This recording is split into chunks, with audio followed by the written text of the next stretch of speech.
So pleased to have you along. This should be a good one. We're set, and off we go here on EA Sports. On the return is Sean Tucker. And he'll be brought down past the 25.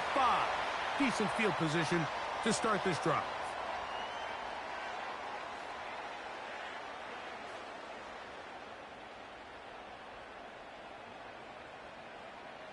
Here's 1st and 10. Here's Baker to begin with a pass. That is taken in by the veteran, Mike Evans. 12 yards on the game. That's good for a quick 1st down. And this is what you can do when you have one of the best receivers in the game. You understand that even if the coverage is not perfect for the play call, sometimes it's just as simple as my guy is better than your guy, and we're going to just keep giving him a chance. Now a run with the rookie out of Oregon, and he'll get about 6 there, setting up 2nd down.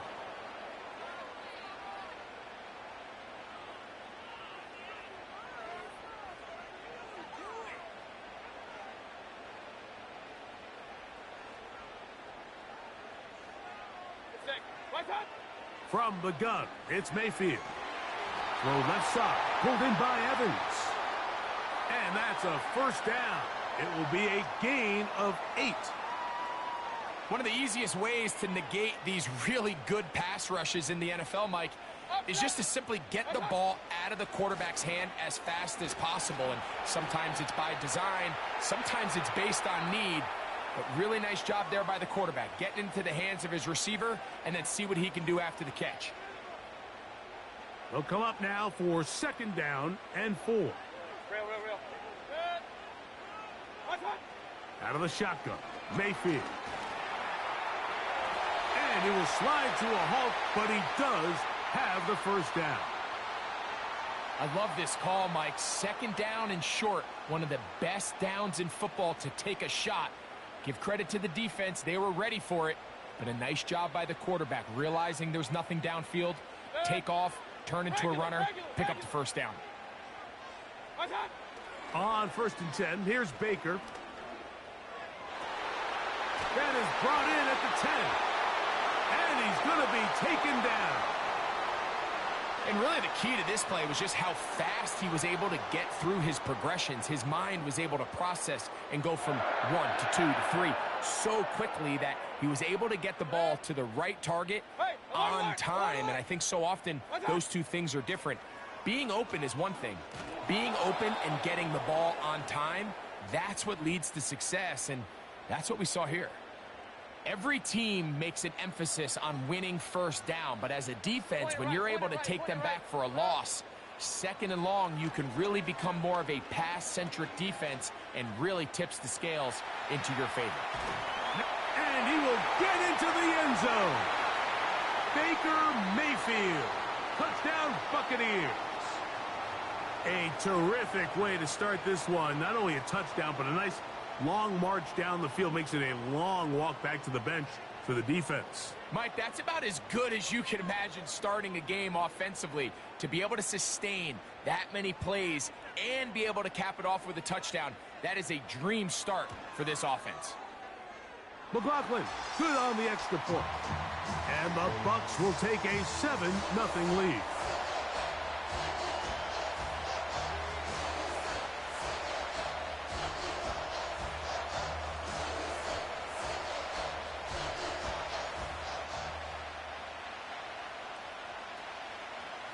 Both teams ready to go once more as the kick's away. This one will be taken in the end zone. No run back forthcoming. And the ball coming out to the 30-yard line.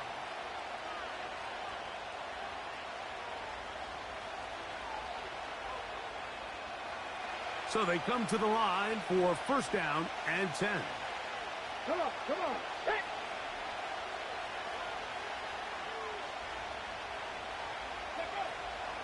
Yet another Alabama back in the league. This is Brian Robinson. And he'll take this forward for about 3. It's 2nd down. 1 quarter in the books. 7-0 is our score. We'll have more from Tampa after this.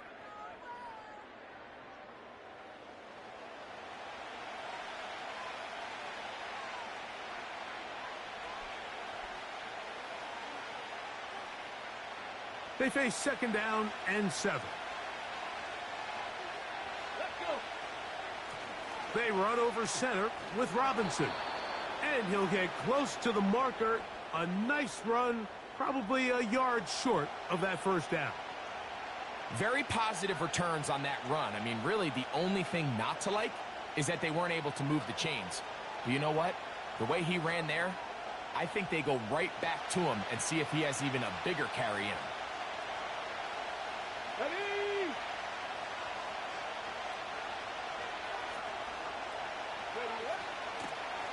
They'll try to run for it with Robinson. And he's not going to get the 1st down. Met and brought down in the backfield on 3rd and short. They do not get it done. The idea here for this offense is you're not really thinking necessarily touchdown.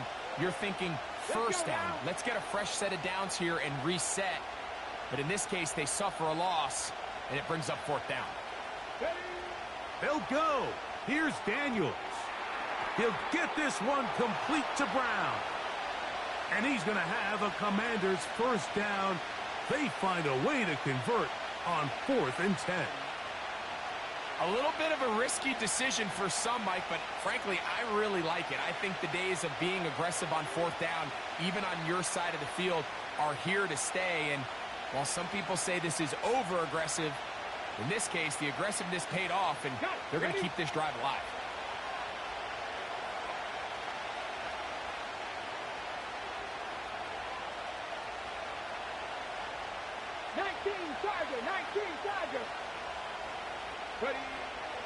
A run here with the veteran. It's Austin Eckler. And he'll be taken down as we tick down to the 2-minute warning.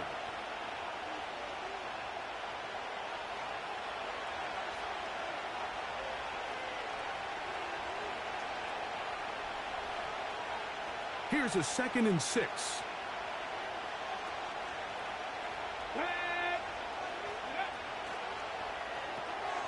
Off the RPO, they'll get it to Brown. And they'll hold him to a gain of just a couple and sets up 3rd down.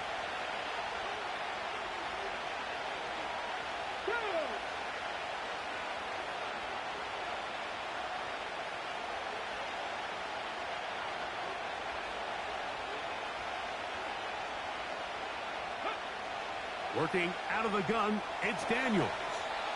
He's got his tight end. There's Ertz.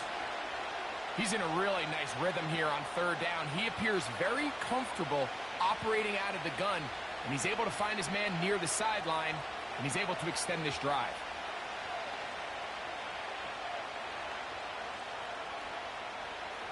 They'll come up 1st and 10 at the 40.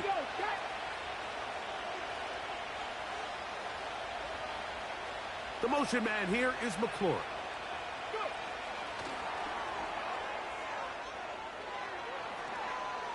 He's into space past the 25. First catch for him on the afternoon, and it results in a 1st down.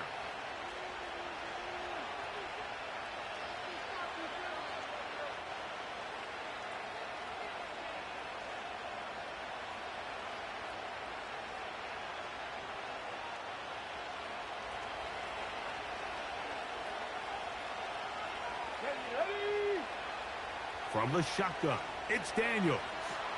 Now he's loose down the right sideline. First time these two have connected this afternoon, and it'll wind up being a 1st down.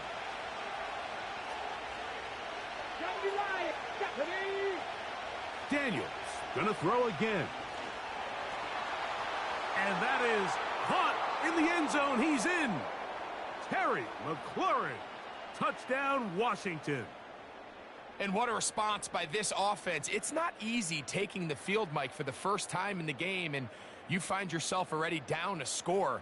They watch their opponent kind of march down the field and score on the opening possession, and they're able now to go out and square it on up. Allows you to take a deep breath, maybe get a little confidence for your defense to go out and get a stop, and They come over with this extra point. We got ourselves a tie ball game.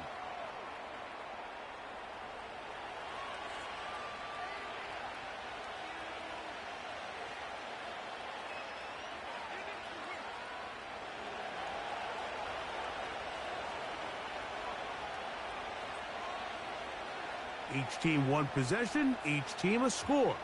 7-7 as they kick it off. The return team gonna let that one go. It'll go through the end zone. It's a touchback.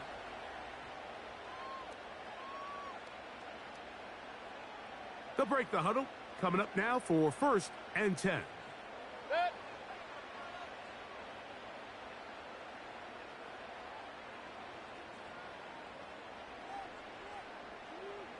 Point it right. Real. To throw is Mayfield. That's caught. It's Bucky Irving. Certainly not the biggest play of the day, but a good example of picking up positive yardage, staying ahead of the chains by a well-timed ball and a well-timed route. They'll work now on 2nd and 4. Mayfield. The pressure gets there, and down he goes. A sack. Now the Bucs will take their first timeout. The clock will stop with 34 seconds to go until the break. It is 3rd and 10. Regular. Now Mayfield. He dives, and what a catch for the first down. Timeout here, Tampa Bay. That is their second, as they get it right at the 30-second mark of this first half. Mayfield to throw it here on 1st down. Pass thrown deep for Godwin. That'll be batted away. Incomplete. Coverage very strong defensively. It's 2nd down.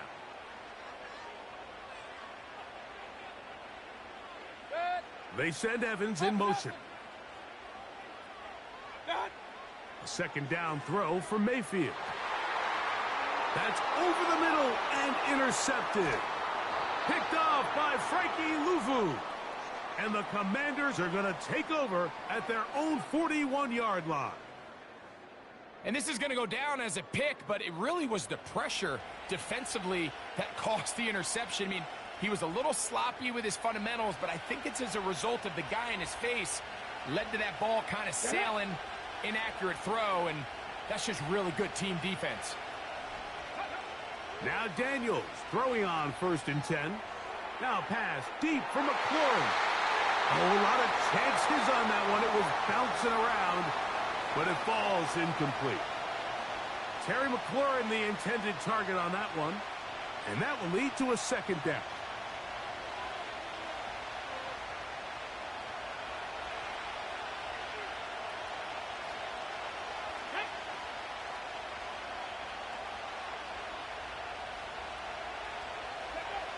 Operating from the gun, it's Daniels. Again, working deep downfield. Well, not exactly breaking news here, Mike. They got speed on the perimeter that just not a lot of teams in the NFL have. So even though that ball falls incomplete, I think they have to continue to do it. Continue to pressure this defense and make them defend the entire field. Because as they're worried about him running by them, there is a lot of space open underneath. He's got a man. It's McLaurin. And a critical tackle there. They're getting close to scoring. Instead, they get nothing. Time has run out. This first half has come to an end. All right, Coach. Thank you very much. We welcome you back. It is quarter number 3.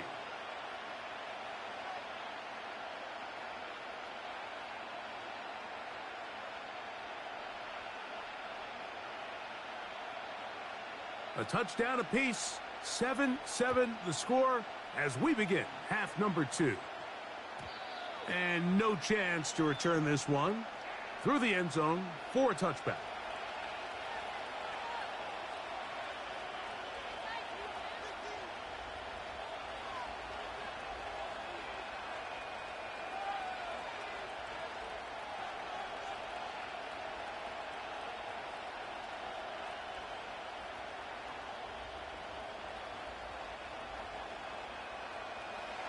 They'll come up here, 1st and 10.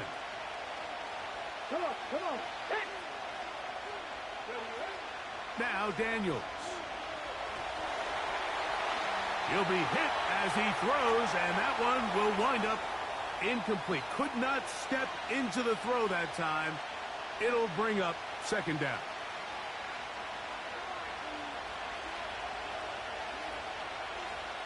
The Commanders will signal for the first of their timeouts.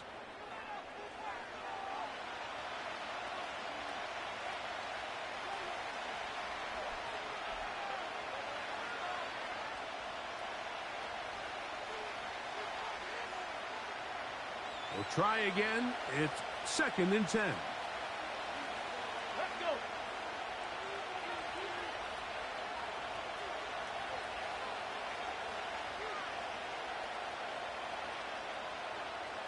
Ready. On the handoff, it's Robinson. And he works his way through an opening. Up past the 35. Nice run for 8 on that one.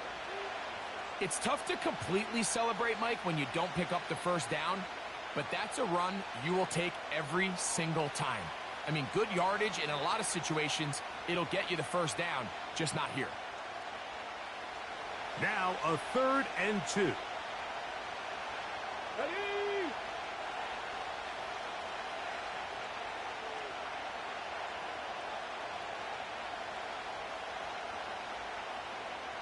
Ready. 3rd and 2. Here's Daniels. And this ball incomplete on 3rd down. And barring an aggressive decision here on 4th down, it just seemed like a really wasted possession to go 3 and out, not able to pick up a single 1st down. Not only do you not able to gain any field position advantage, it really takes a lot of the wind out of your sails as you find yourself jogging off the field and the punt team coming on. They'll indeed go. It's Daniels. That's going to be caught. And he's going to pick up the 1st down. He was short when he caught it, but knew exactly where he needed to get to. Gets there and keeps the drive alive.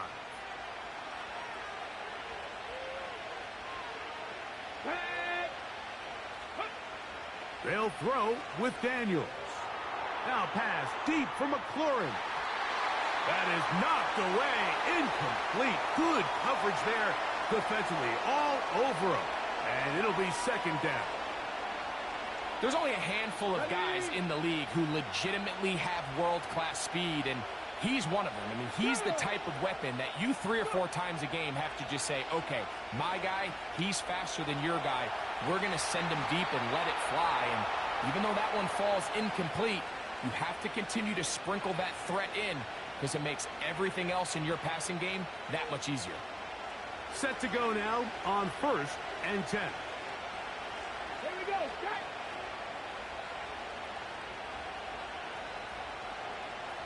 The motion man here is McLaurin. He's trying to get around the corner, but he can't. He's going to be run down behind the line.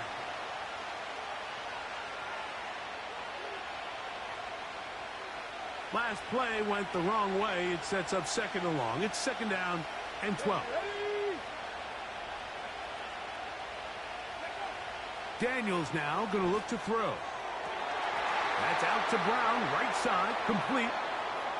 A gain of 16 on that pass play. Good for a Commanders 1st down.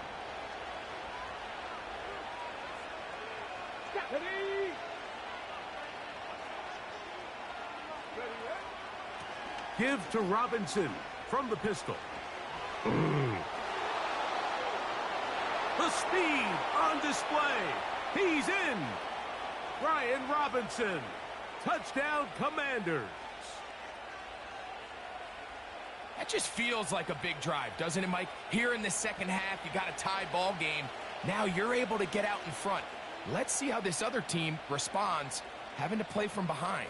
We got a ton of time, Greg, but a little momentum feel. Come out of the locker room, take the lead. Now it's up to the other team to climb uphill. So great way, perfect way to get this 2nd half started. Seibert's extra point is true. And the Commanders will move out to a 14-7 lead.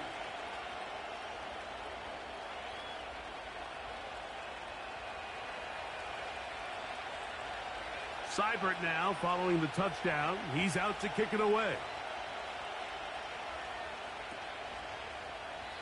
This one is fielded in the end zone, but he will not bring it out. It's a touchback, and this drive will begin at the 30-yard line.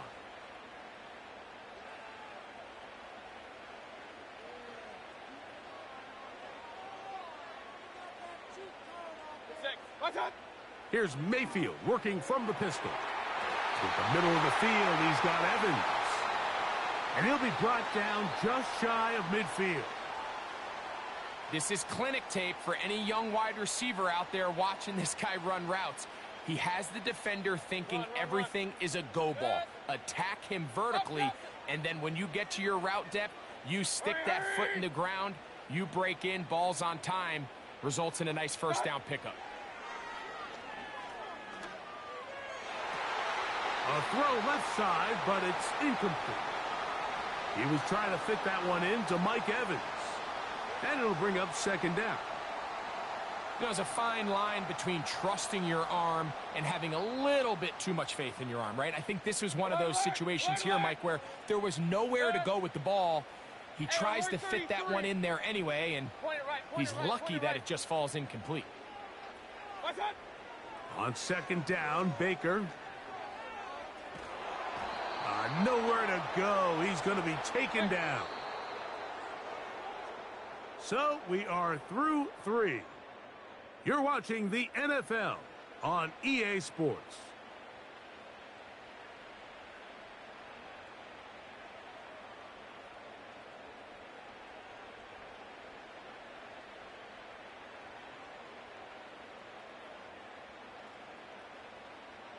They need one right now. Third and long. Pistol. Hey, alert! From the gun, it's Mayfield. And on third down, that ball incomplete. This offense has to find a way to be better on first and second down, Mike. Living in these third and long situations, must pass, is not a recipe that their offensive coordinator wants to operate in. Kicking time for the Bucs. They'll punt it away. They'll be forced to punt, trailing here in the fourth quarter.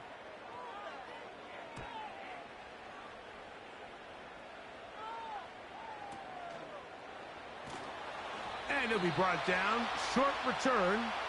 And they'll take over there.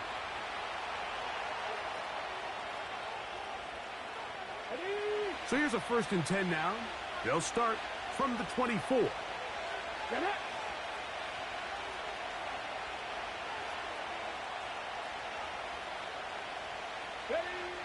Throwing now.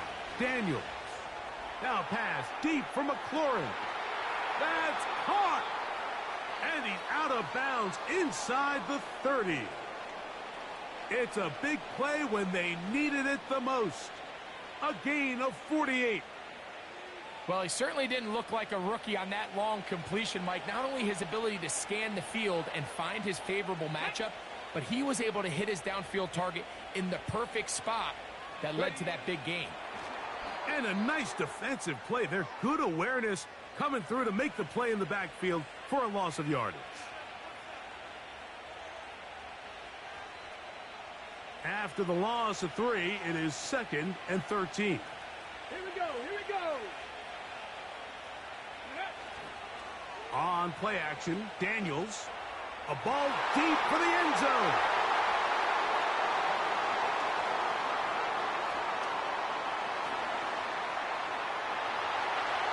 Into space. Inside the 40. And he's going to bring this one back the distance.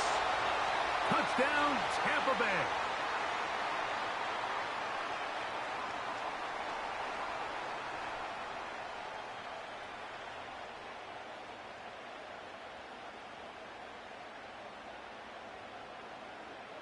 This will be big for the Bucs. They're going to try the 2-point conversion. They send Evans in motion. Out of the shotgun, Mayfield. He's got a man. It's caught in the end zone. They get the 2 points, It's going to allow them to take the lead here in the fourth quarter.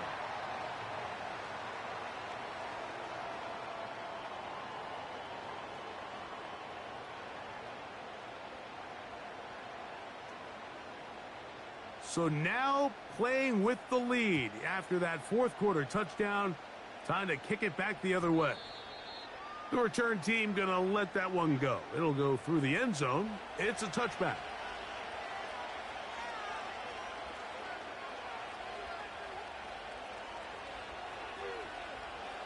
First and 10. Come on, come on. Set.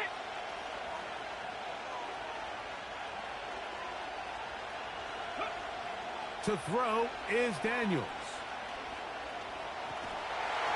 He bought all the time he could, but he's going to be taken down as he couldn't get a throw away. Certainly hasn't been their best game in terms of rushing the passer, but you find yourself with the lead here in the fourth quarter. No better time for that pass rush to come alive and see if they can close this game out.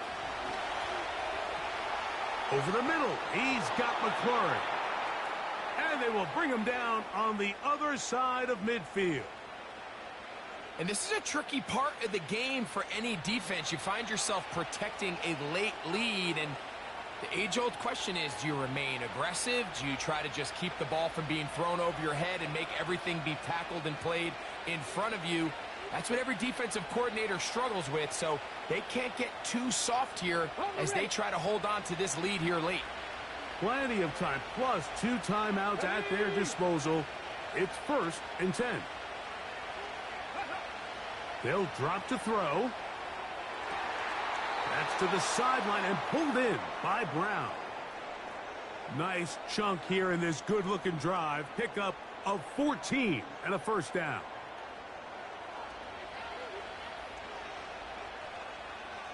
Let's go now. Robinson, and he's going to be stuck well behind the line of scrimmage. A play going absolutely nowhere. With how fast they were all over that play, you almost wonder, Mike, was there a pre-snap tell? Did they know that play was coming? Because I'll tell you, that defense was on it from the start. Here's Robinson. And he's going to be swallowed up again. Back-to-back runs, back-to-back losses. Now it's third down. Sometimes you run all those big bodies out there, you kind of tip your hand. I always love going big jumbo personnel for a play action.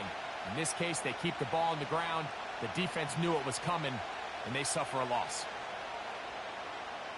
The crowd cranking it up another notch before third and long. From the shotgun on third down, Daniels. And this is a touchdown. They were not going to be denied, and they have taken the lead here in the final minute of play. This is just backbreaking here. If you're the defense, you feel like you're in a really good spot. It's third and pass. You understand what the offense likely has to do to convert the first down. They just don't do a great job of covering the receivers, and at the same point, let's give a lot of credit. Nice job by the quarterback working through his progression, getting to the right choice, and it pays off for a touchdown. Important spot here for the Commanders as they will go for 2. Here we go. Cut. Ready. Working out of the gun, it's Daniels. This is caught. He's got it. And they tack 2 more onto their lead.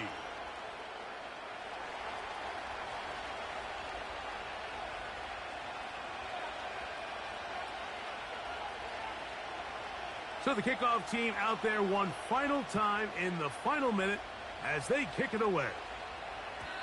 And no chance to return this one through the end zone for a touchback. This is first and 10. They send Evans in motion. Mayfield to throw on first and 10. This to the right side, but it's going to wind up incomplete. Just seems like another case of predetermining where the quarterback is going to go with the ball.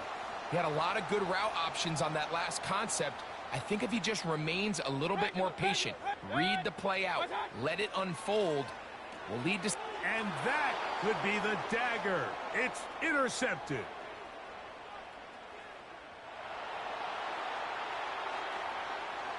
Late in the game, a big turnover goes back the other way, a back-breaking score.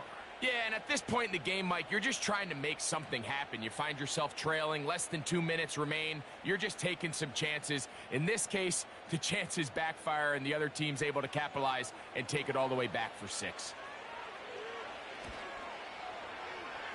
Seibert's extra point is true. And the Commanders will open it up even further here in this fourth quarter.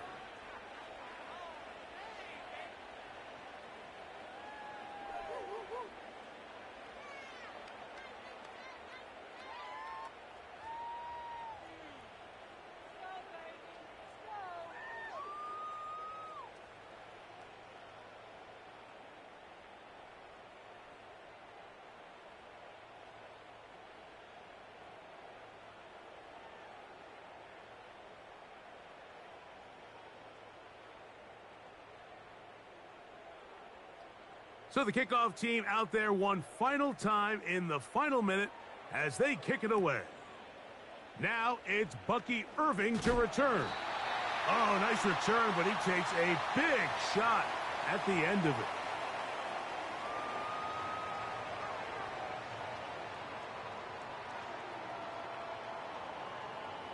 Here's first down.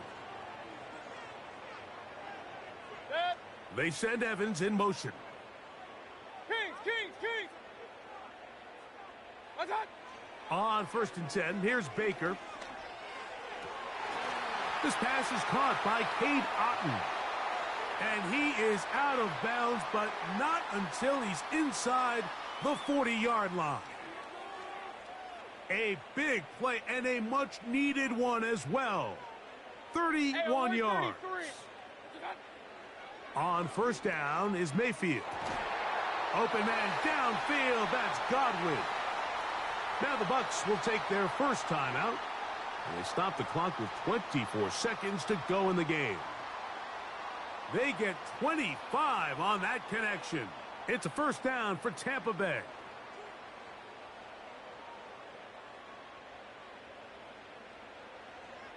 Up.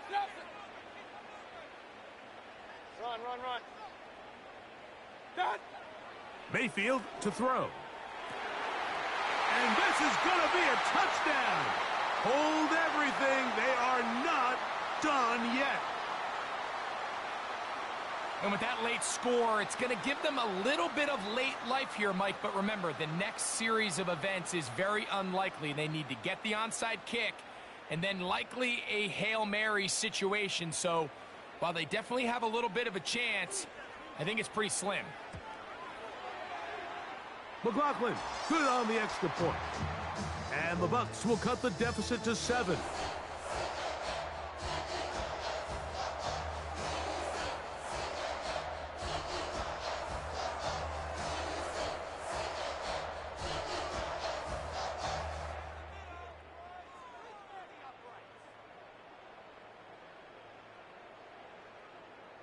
They need a late recovery to have any chance. Here comes the onside kick.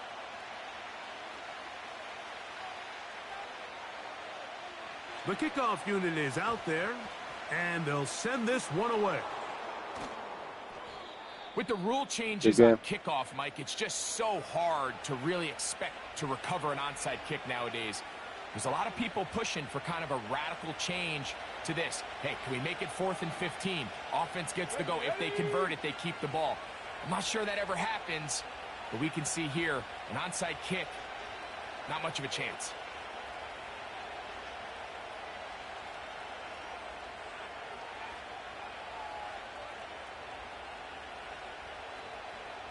Man in motion is Brown.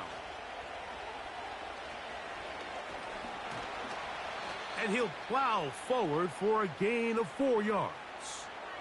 Timeout here, Tampa Bay. That is their second. They stop it with 14 seconds to go in the game. Daniels to throw on second down. Now a deep ball looking for Brown. And this is going to be a touchdown. They are going to extend the lead here in the final minute of play. And that's exactly how you stress all week, finishing a game. Get the ball and leave no doubt. But that late touchdown, Mike, that should all but just seal this victory away. That's out quickly and complete. And he can't get away. They rally to the football on defense and bring him down for no gain.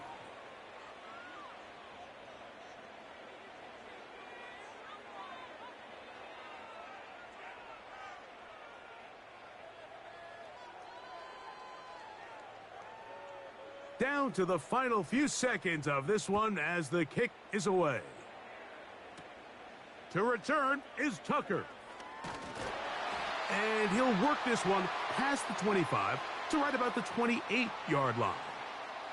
And they just took a timeout with 2 seconds to go.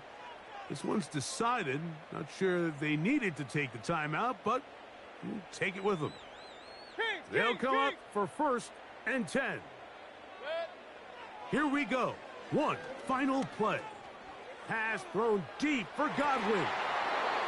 And the final throw of the game winds up incomplete, and that will do it.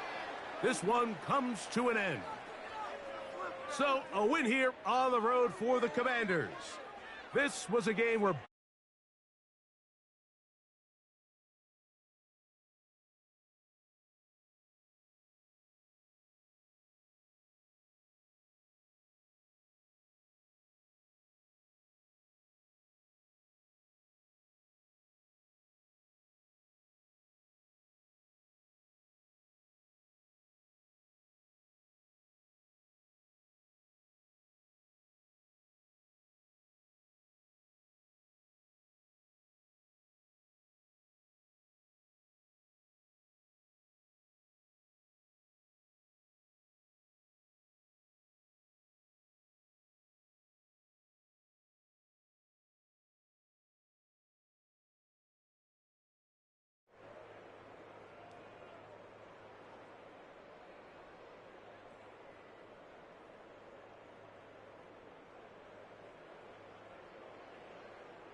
From beautiful South Florida, there's a look at Hard Rock Stadium in Miami.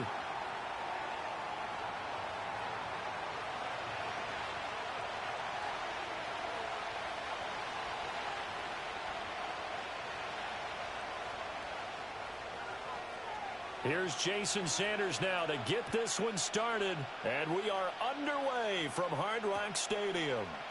And we will not see a run back on the opening kickoff. This will be a touchback.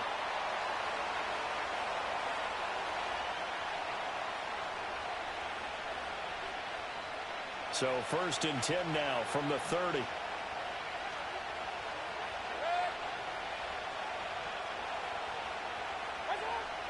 Play fake. Mayfield. And he'll be hit as he releases it, and that'll fall incomplete. And that certainly could be a sign of things to come because they're blitzing to start this ball game, and it works for them there as they force the incomplete pass.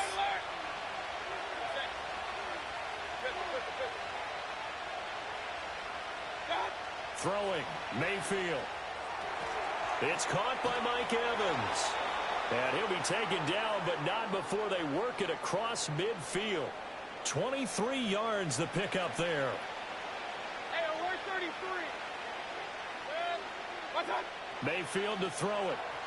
And that one's going to be off target and incomplete. They'll put a check mark in the box where the defense coordinator was saying, how well can we stay with these receivers if we're in man coverage? Because he just did it on that one. Force the incompletion. That'll allow him to get bolder with his pass rush, won't it? Absolutely. Frees up your guys elsewhere.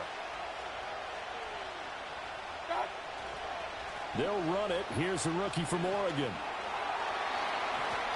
They'll get only 3 there, so it leaves them with a 3rd and 7 ahead. Pretty good little 2-play sequence there. You force the incompletion, then a very short pickup. Yeah, now maybe you bring in an extra defensive back or 2 because you want to try and defend on 3rd down. They like to play those nickel or sub packages, don't they? Mayfield from the gun on 3rd down. He's going to have the 1st down and more than that. And finally down at the 32-yard line. The Bucs passing game looking good on this drive. It's a 1st down. Solid opening drive so far, Charles. They've moved this football into field goal range, but you know that they want to cap this off with 6 and not 3. Absolutely. As one of the better coaches in the league always tells me, on offense, I want to throw body blows all game long and finish it with uppercuts. Well, here are the body blows right now. He's hoping in one uppercut will take care of the end of this drive. Back-to-back nice gains. That one for 14 yards and another 1st.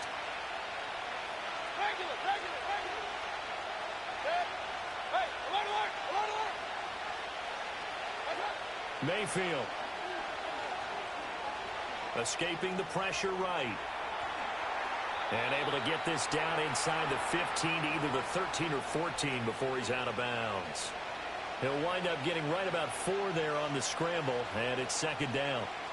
I did like his decision-making there to make sure they picked up something instead of forcing a throw. Now they've got more manageable play coming up to try and pick up the 1st down, and don't rule out the possibility that he just keeps it and runs again. Mayfield now. And this one incomplete. Too much contact to hold on to that one, and it's 3rd down. It's been a good opening drive offensively thus far, but you know they don't want to waste it and settle for a field goal attempt after that incompletion. So this is a big play coming up here on 3rd down. That's complete left side to Shepard. And he's into the end zone for a Tampa Bay touchdown. Sterling Shepard, a 14-yard touchdown. And the Bucs will claim the early lead as they're on the board first here tonight. They got to love that. 9-play drive results in 6 points. That means they're doing the dictating. That means that they've described how the game's going to go. They're playing at their tempo, at their pace. If you're on the other side of the ball, if you're playing defense, defense is not methodical. They've got to go in there and shake things up and create a little havoc. Extra point by McLaughlin is up and good. And it's now a 7-0 game.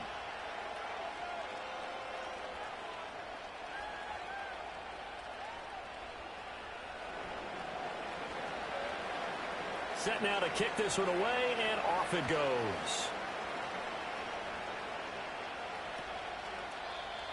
And we will not have a return. They'll bring this to the 30.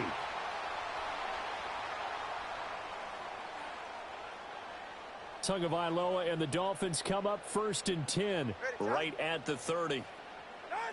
They'll come out throwing here to start the drive. Oh, he's going to take a shot right away. Oh, his first throw of the game going to be intercepted. And the Buccaneers force the turnover, and they'll take over at the 10.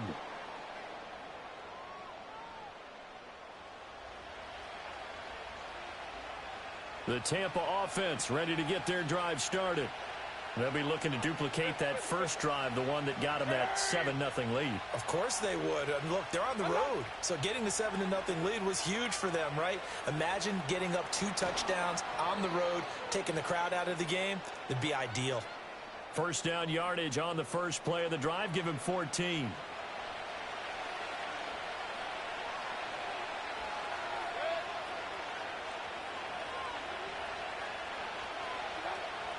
They'll stay on the ground with Irving. And he works his way forward to pick up 4 yards there. 2nd down. And that was a quality play to start a new set of downs. That was simply an offensive line winning the battle up front and winning in a big way and giving their guy in the backfield a nice lane to hit. Now Mayfield. Out route, and the ball is caught by Godwin. And he's going to be brought down on what will be the final play of this first quarter. After 7-0 on EA Sports.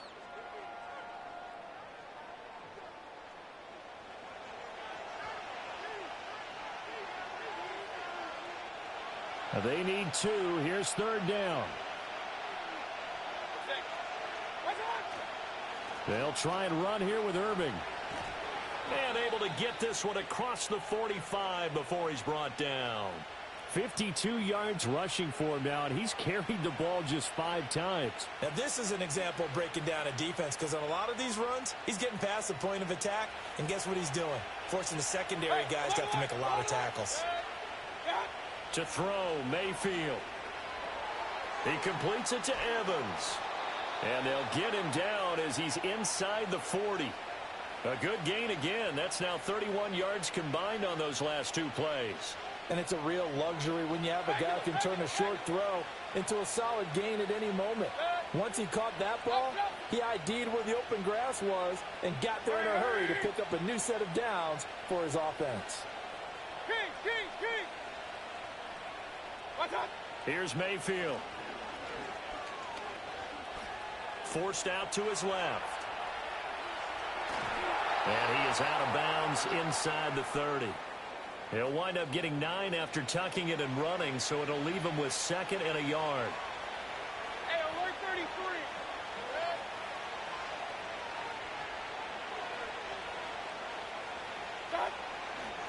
33. Baker going to give it to Irving. And he's able to get it down to the 25-yard line. 2 minutes on the clock, 2nd quarter, 7-0 ball game.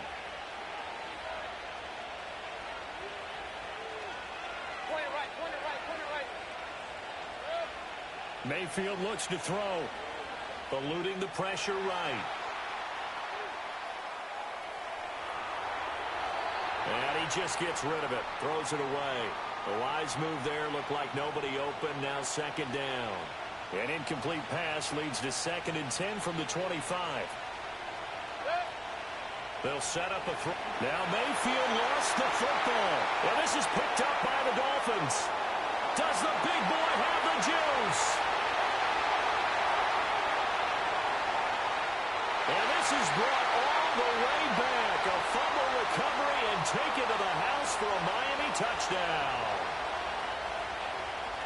And give some kudos to the defensive coordinator, I think, here. They bring the blitz, they dial it up, and it turns into 6 points for them. It's so nice to hear you actually give kudos to the defense. It is so nice. You're such an offensive guy like that. I love it. He dialed things up, and boy, a big play resulted for his guys. Well, you like the credit to the defense there, right, my friend? Yeah, do I ever?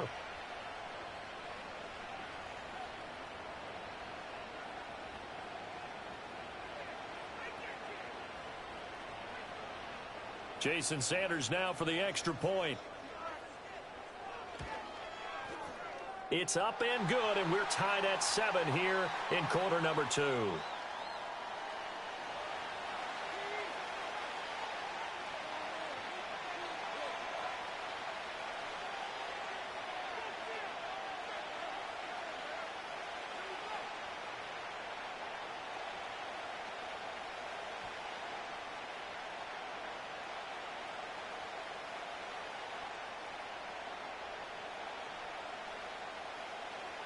So all even at 7 now as they kick it away.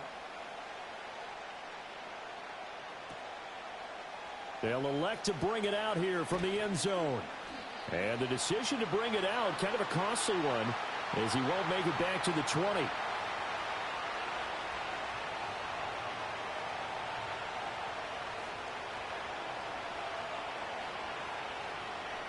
The Bucs offense set to begin their next possession.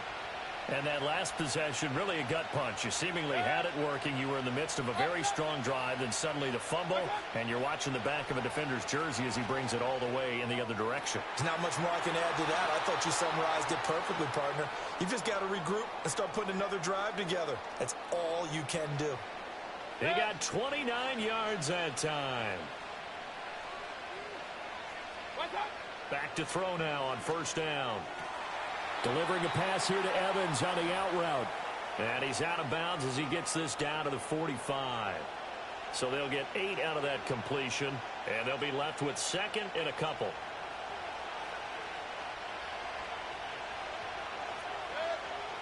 Now back to throw. He'll try and set up the screen. It's complete. Room to maneuver at the 35. And he's got another first down as he's brought down at the Dolphins' 29-yard line.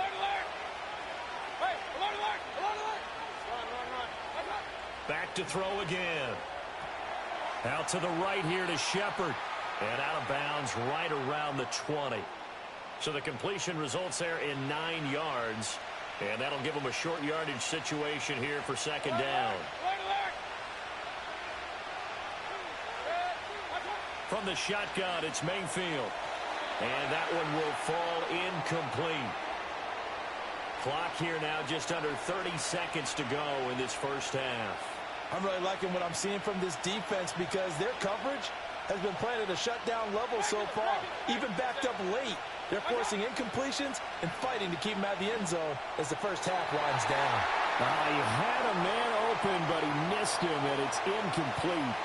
I think that was a good job there defensively. They did allow him to drive all the way downfield, but once they got their backs to the goal line, they really turned up the pressure. Yeah, they let him get all the way down here. Now the field shrinks. They've struggled to convert, and that last incompletion brings up fourth.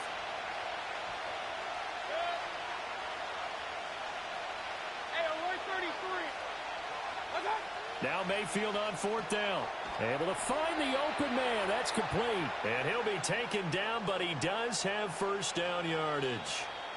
Now a timeout called for by the offense, as they'll stop it with 17 seconds to go in this first half of action. From the 13 now, they work on first and 10. In motion, the tight end. They'll look to throw again. Now they go screen. It's complete. The Bucs going to go ahead and use the second of their timeouts. So as they talk it over, we step aside. Well, that was a simple throw and catch, but even with that completion, 0 yards gained, so they're behind schedule on down and distance. I think they were hoping to get it to him. He can make a man or two miss, but that window closed quickly. Going to the air again with Mayfield. And he's going to find his man out of the backfield. That's complete. And he's into the end zone. Touchdown, Buccaneers. Bucky Irving in the final seconds of the first half. And the Buccaneers have taken the lead here in the final stages of this first half. McLaughlin for the extra point. And he's got it. It's now a 14-7 ball game.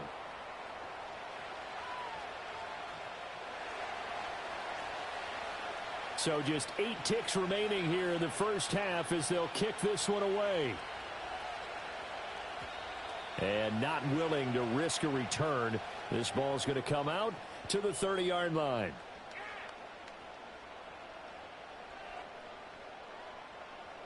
First down Miami as they get set to start the drive.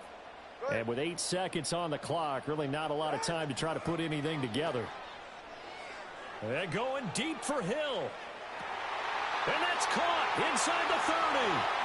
And he's in for the touchdown on the final play of the first half. The prayer is answered. How did they get that done? And after that touchdown, we are just a PAT away from a tie game, and I know everyone's going to look at it and go, guess what? Tie game, all even, They just scored. If they kick this extra point and tie it, they're going to feel like they're the ones that are in control. Extra point up and good by Sanders, and we are tied at 14. Welcome back. Charles and I settled into the booth, ready for quarter number 3.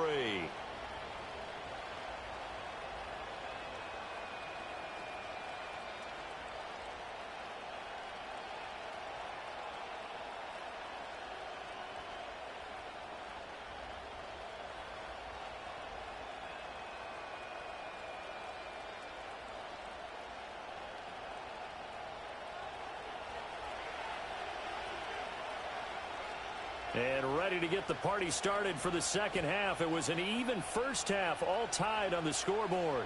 Looking up into the lights, and he muffs it. And this will get out of bounds. No worries there, though. That still goes as a touchback.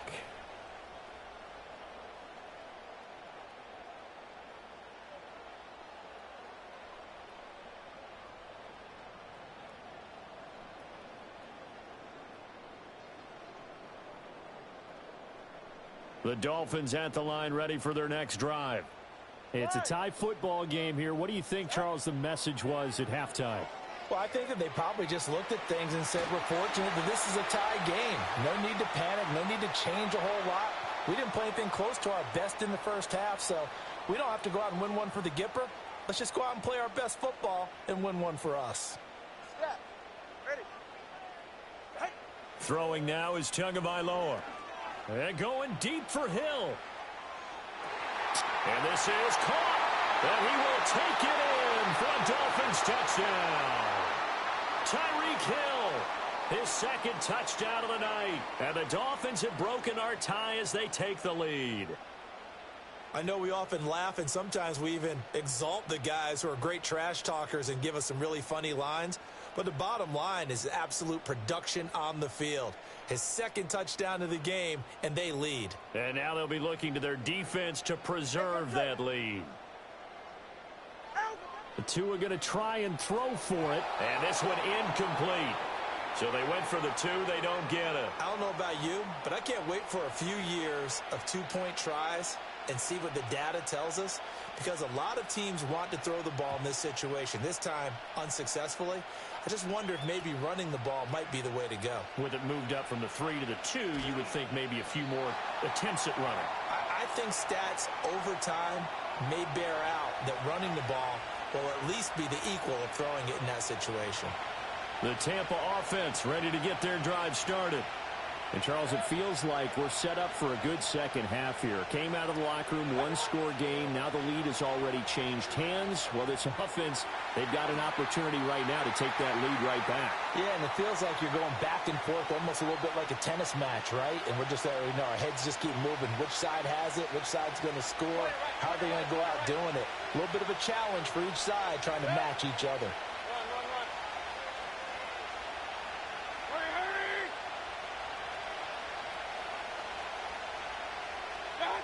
Throwing again on second down. Mayfield. And they'll bring him down here up at about the 22-yard line. He'll wind up getting 4 there on his own, but it will leave him now with a third down situation. They are in need of 6 yards here if they hope to move the chains. On third down, he'll drop to throw. He's got his target. That's complete. And he is out of bounds right around the 34.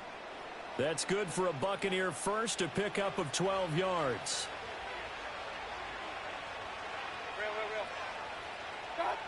They'll set up to throw.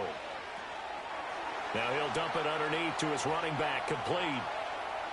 Now he's loose down the left sideline. And he will work his way out of bounds here at the 25-yard line. A big play there on the catch and run. 41 yards.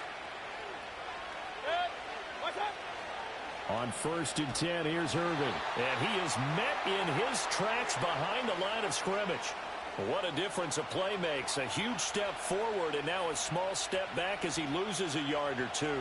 Maybe just a slight detour on what's been a strong drive. Here's 2nd and 11.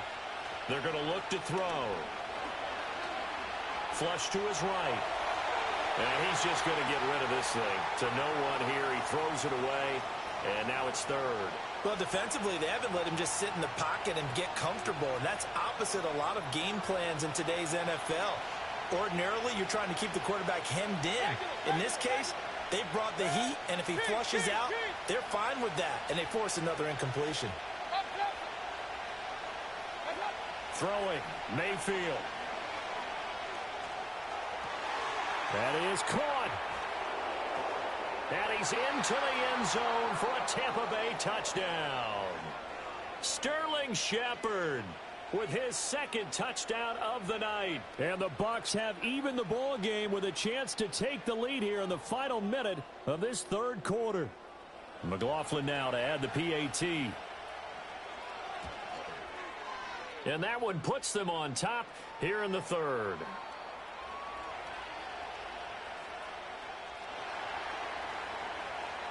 The kickoff unit is out on the field, and they will send this one away.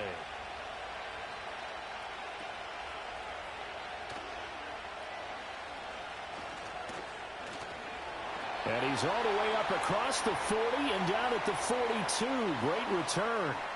That strong return has set them up nicely for this drive, and we all know the next score is going to have a major impact on this game. They fake the handoff. Now Tua. Oh, this is intercepted, intended for Hill. Picked up by Levante David. And the Bucs are going to take possession here at their own 47-yard line. Boy, he had to fit that into a pretty tight window over the middle. And, Charles, I think they were in zone defensively, weren't they? They certainly were. Nice read on your part. And sometimes the quarterback isn't fooled between zone and man. Sometimes just fooled by the type of zone that he sees. Because oftentimes those linebackers will vacate and run downfield with receivers. In this case, he played a pure zone and was in the wrong spot for the QB.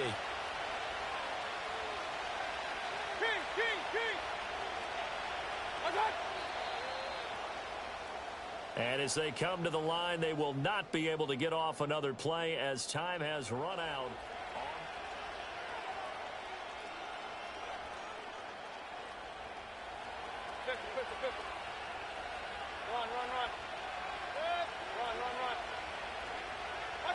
Mayfield to throw it. Airing this one out for Evans. And that's going to be incomplete. Good effort there trying to take a shot, but it's 3rd down. Just because you got the lead in the 4th, it doesn't mean you have to play it safe. I like the aggressive play call there to push it downfield. That time, it didn't work out. Working out of the gun, Mayfield. Work in the middle of the field, and he's got a man complete. And he is going to have a Bucs 1st down as they're able to get the 3rd down conversion.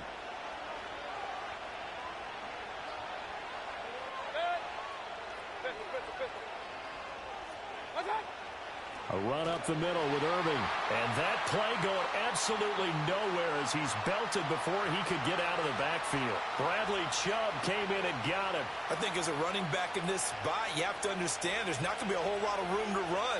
And in this case, ball protection takes precedent over trying to make something happen.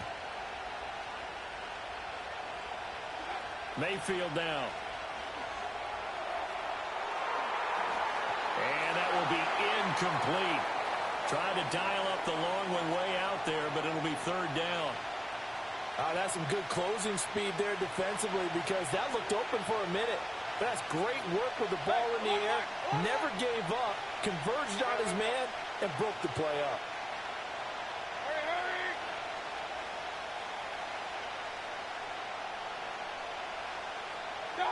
Now on 3rd and long, they'll look to throw. That's complete to his receiver, Godwin. And he's not going to get the 1st down. He had to get to the 30, but he's a yard or two short. They do get 12, but they'll be marked short. And that leads to a 4th down.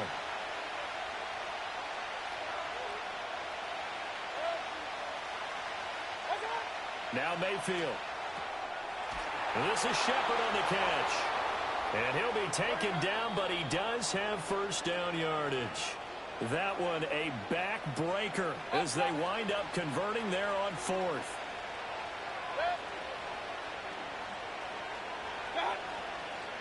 Five points of contact necessary at this stage as they'll run on first down. They get him to the ground right on the cusp of the red zone after a pickup of 5 or 6. If nothing else, they've already taken a couple minutes off the clock here already as they come up second down. He's going to get it again. Just looking to get forward and protect the ball. Now the Dolphins going to burn the first of their timeouts as he'll get it with still 1:20 left to go in the game. 3rd and 5.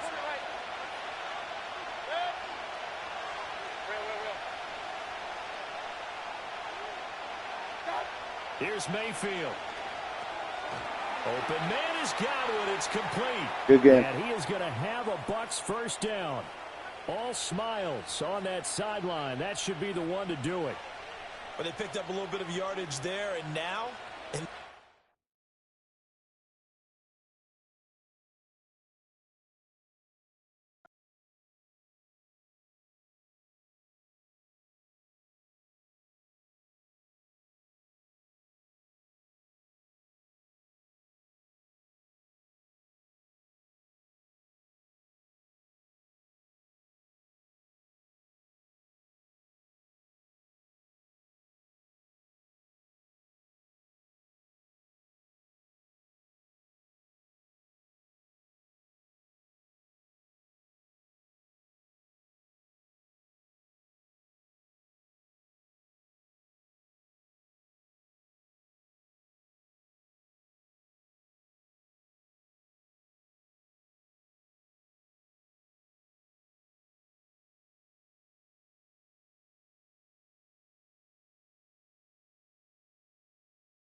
Head out about 10 miles or so from the Capitol Mall, and you will arrive here at Northwest Stadium, just outside of Washington, D.C.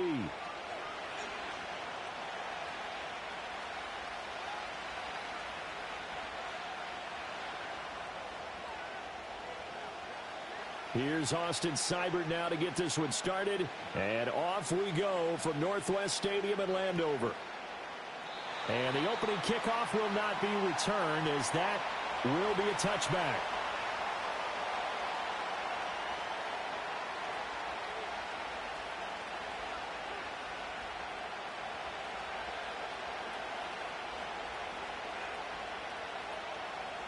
So 1st and 10 now from the 30.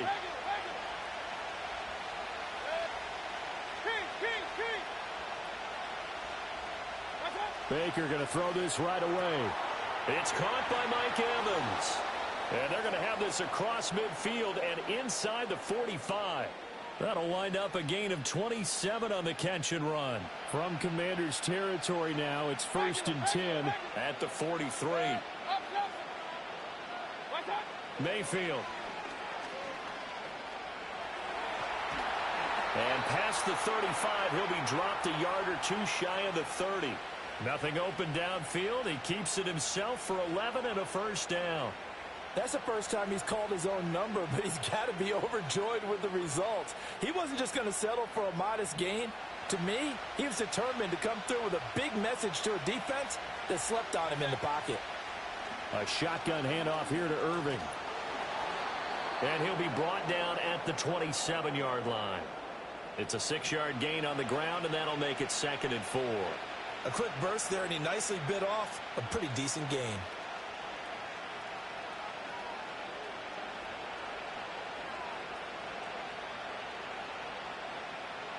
Here now, 2nd and 4.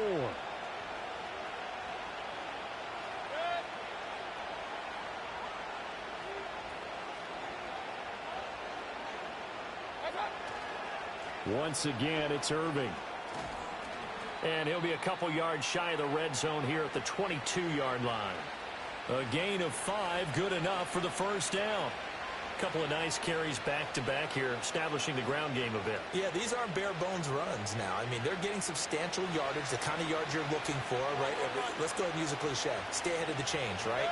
Five or more yards each time.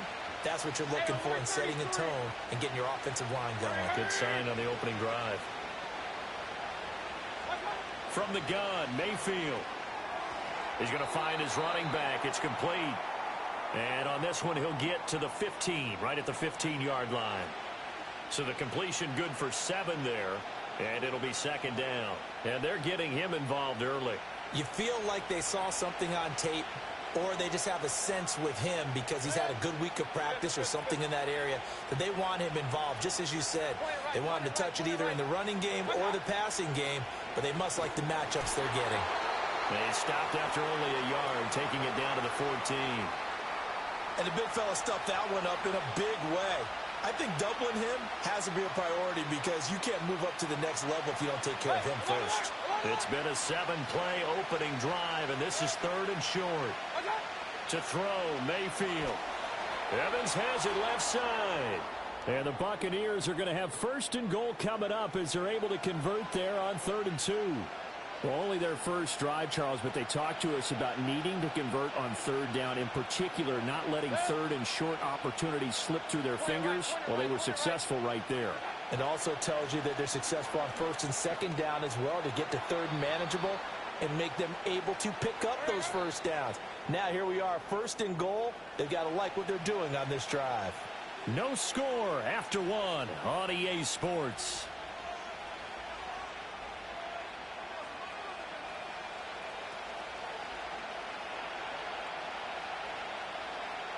They'll go again from the 3 here on 2nd and goal. Here's Mayfield. To the goal line, but it's incomplete. Now we got 3rd and goal coming up, and couldn't you imagine being in that huddle, partner? You know they're looking at each other saying, we can't come away with just 3 points after this drive. Yeah, they've covered a lot of ground. They want more than that 3. From the 3-yard line once more. Now here's 3rd and goal.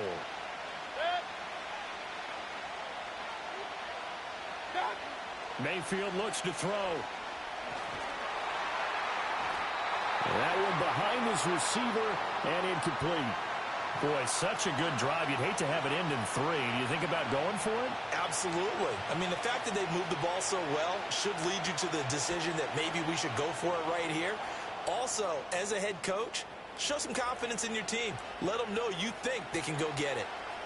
So a long drive gets them down inside the 5, but ultimately they settle for just the field goal.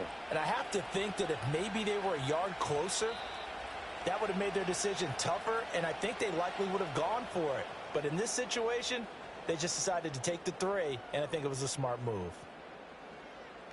So 1st and 10 now from the 30.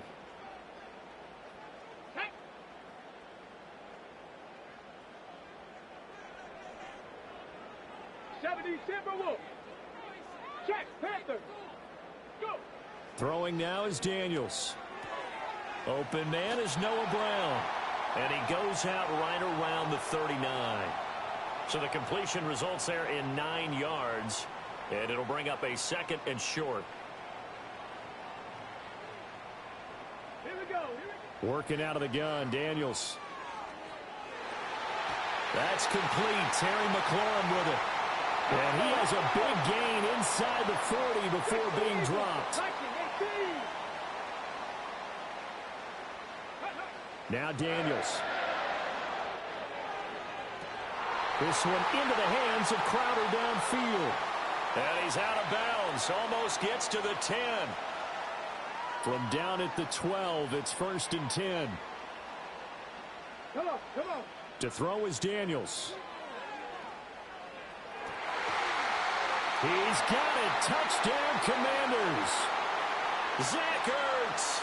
A 12-yard touchdown grab. And Washington has taken the lead. Extra point by Seibert, up and good. And that makes it a 7-3 lead.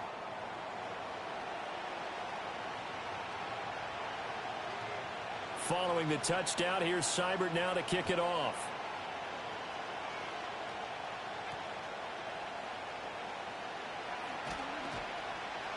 And he'll take it a yard or so past the 20, call it the 21.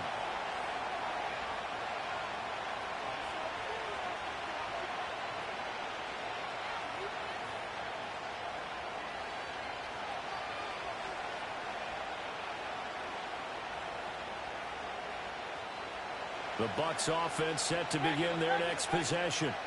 Their drive last time, it stalled out. They were forced to take the short field goal.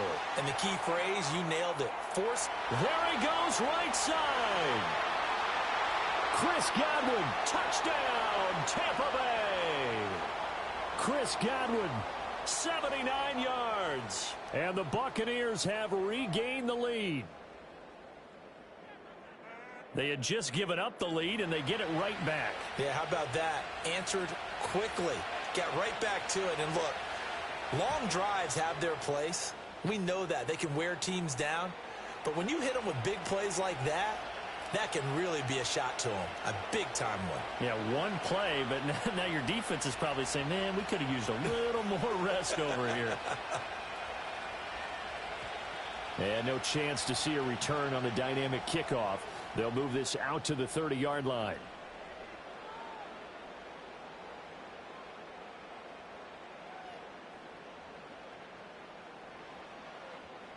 The Washington offense at the line and ready to roll. This drive here beginning probably with a pair of motivated groups. Remember, the offense scored a touchdown on their last time out, looking to repeat that in Charles's defense. They were very frustrated after giving up 6 the last time on the field. And frankly, it's just a battle of wills in a lot of ways because you know they're both motivated. They both game plan for this drive, and they both have specific outcomes in mind. To me, it just comes down to who can execute better and which side can step up and assert its will over the other. 2 minutes remaining in the first half. 10-7, our score.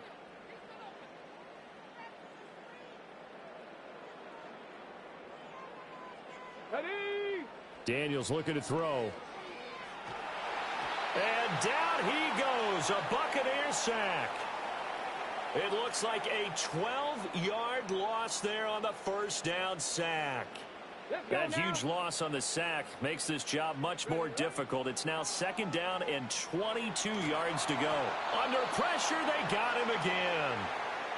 The defense rising to the challenge and setting him back on the sack. Now on 3rd and forever, he'll look to throw. He's going deep for Brown. And unable to connect. Incomplete. I'll give them credit. They took their shot, but it's going to bring up 4th down. Tress Way on 4th down is sent out to punt. The Trey Palmer deep for Tampa Bay. This is fielded at the 27. That'll be put in the books as a 53-yard punt. And the Bucs will get ready to go on offense. The Tampa offense ready to get their drive started. And leading 10-7, they may just want to get this to the locker room. They'll come out throwing here on 1st down. Throw right side, taken in by Godwin. Now the Bucs going to use the first of their timeouts, as the clock's going to stop with 47 seconds to go in half number 1. Throwing, Mayfield. And he's got his man out of the backfield. That's complete. And he'll go down inside the 45 before going out of bounds. So not quite a 1st down just yet as they come up on 2nd and less than a yard. From the shotgun, it's Mayfield. That is caught. It's Chris Godwin. He's going to go out of bounds, but he takes this one down just shy of the 20. A gain there of 21 yards.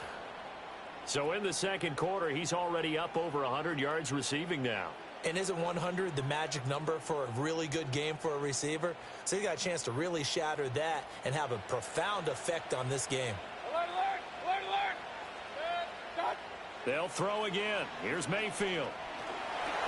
And he's going to go down. Back at the 27-yard line, he's sacked. The Bucs going to go ahead and use the second of their timeouts as the clock will stop with 34 seconds to go before halftime. Mayfield to throw it. And he takes a shot on the release as this will be incomplete.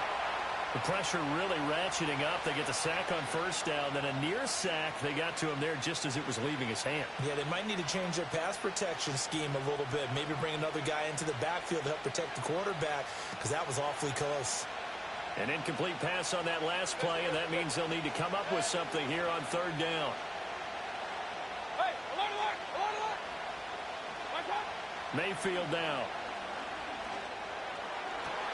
They're looking for Godwin, but it's intercepted. And the Commanders are going to take over at their own 13-yard line. Before we came up to the booth, last thing he said as we were walking off the field, want to play mistake-free football. Well, that just went out the window there with a pick. And do you remember what you said to me when we were walking up to the booth after he said that? You're like, oh, fatal last words. Every time we hear that, things tend to fall apart a little bit, and that's what we saw there. Didn't get enough on that throw, and it turned into an interception. To the air goes Daniels. And they're going to get this beyond the 40 before he's taken down. And Washington now going to use the first of their 3 timeouts. As they'll stop it with 17 seconds to go in this first half of action. On the set. One play has him up past the 40 already, and another 1st and 10. Here we go. Set. Ready. Here's Daniels. That's complete to Austin Eckler, the running back. And all the way down to the 10-yard line. Now a timeout taken. Perhaps a chance for one more quick play and then another timeout if they hurry. We'll see. So it's 1st and goal and a great opportunity to get that lead back before the break. From the shotgun, it's Daniels. And it's caught. And just shy of the goal line as he's out of bounds right at the 1.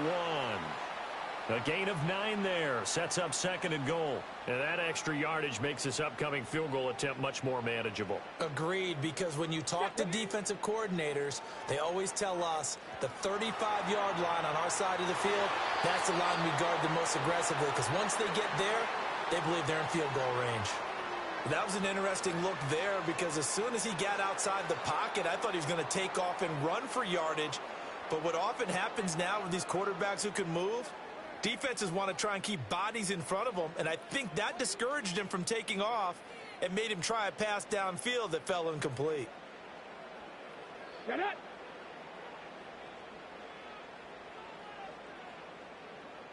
And now they'll take a timeout defensively. After the 2nd down play, they burn the timeout, making them sweat out the final few ticks here in the 2nd quarter.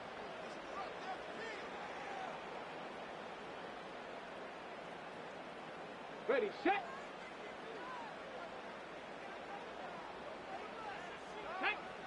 A final shot before break. Daniels flushed out. Looking for McLaurin, and he's got him. Touchdown, Washington. A great effort there as time expires in the first half. And the Commanders have taken the lead on the final play of the first half.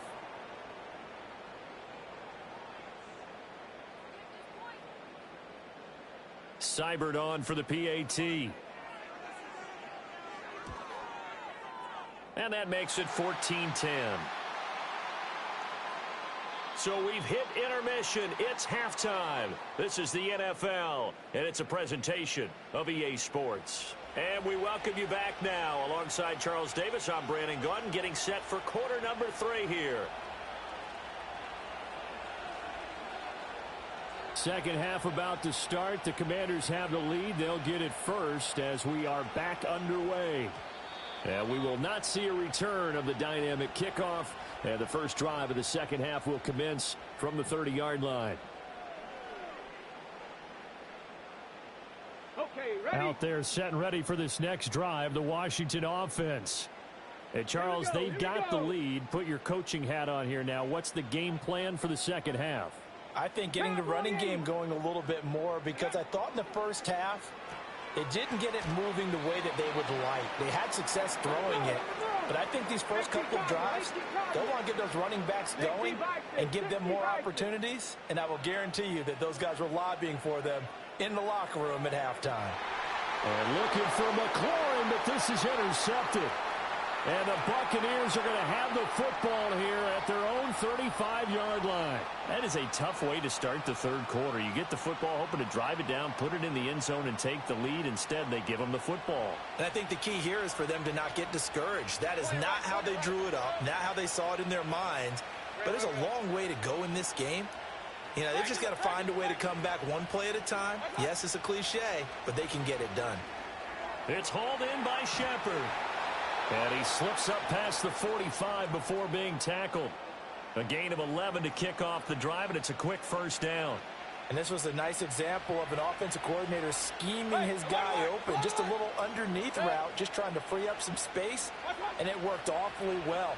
Got him not just space, but plenty of room to run after the catch to pick up really nice yardage. And he'll work it across midfield inside the 45. Back-to-back good plays have him on the move on first down.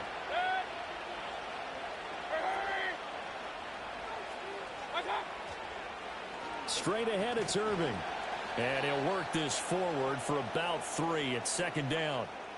I have to think a major focus of the halftime meetings had to be figuring out how to create space for the running game to get operating. Well, what you pointed out to me at half seems accurate. That line has struggled to sustain blocks. Yeah, I would agree with that totally. They've got to focus on staying on their double teams at the first level, make sure that block's secured before they slide off and try and chip someone at the second level.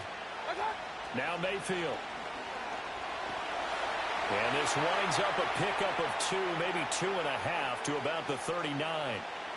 Oh, partner, just a second earlier, and they might have had him because they certainly thought they were going to close in and drop him behind the line of scrimmage, but he had just enough time to dodge the pressure, and he ends up getting yardage before being stopped.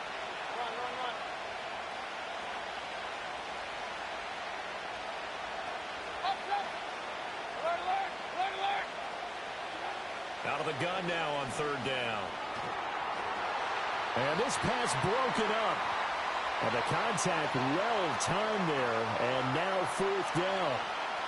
From a defensive perspective, they had exactly what you want anytime they want to throw the football. There was pressure on the quarterback.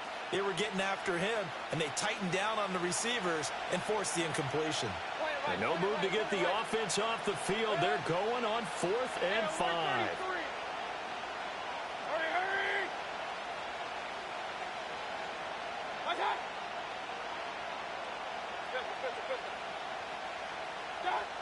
Working out of the gun, Mayfield. Work in the middle of the field, and he's got a man complete. And they're able to get this one past the 30 to the 25-yard line.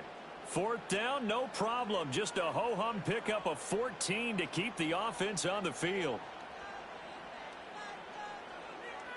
They couldn't ask for much more to this point in the second half. A gorgeous day, one-score game. 1st and 10 here. Now a give, Irving running right. And he gets forward up the middle, but only for a couple. It'll be second down. Well, they're hoping that the second half is better for him than the first half. They've got to find a way to get him going. He's a big part of their offense. Ball at the 23, 2nd and 8. They'll send a receiver in motion left. Mayfield. Escaping the pressure right. And he'll go out of bounds in the red zone just inside the 20. Give him 7 there on the tuck and run, and they're in better shape now for 3rd.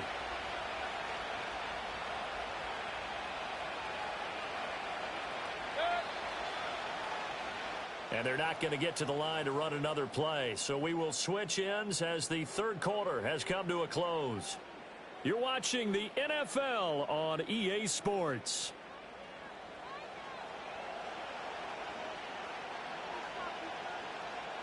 Here we go, 3rd and 1. Gut check time on both sides.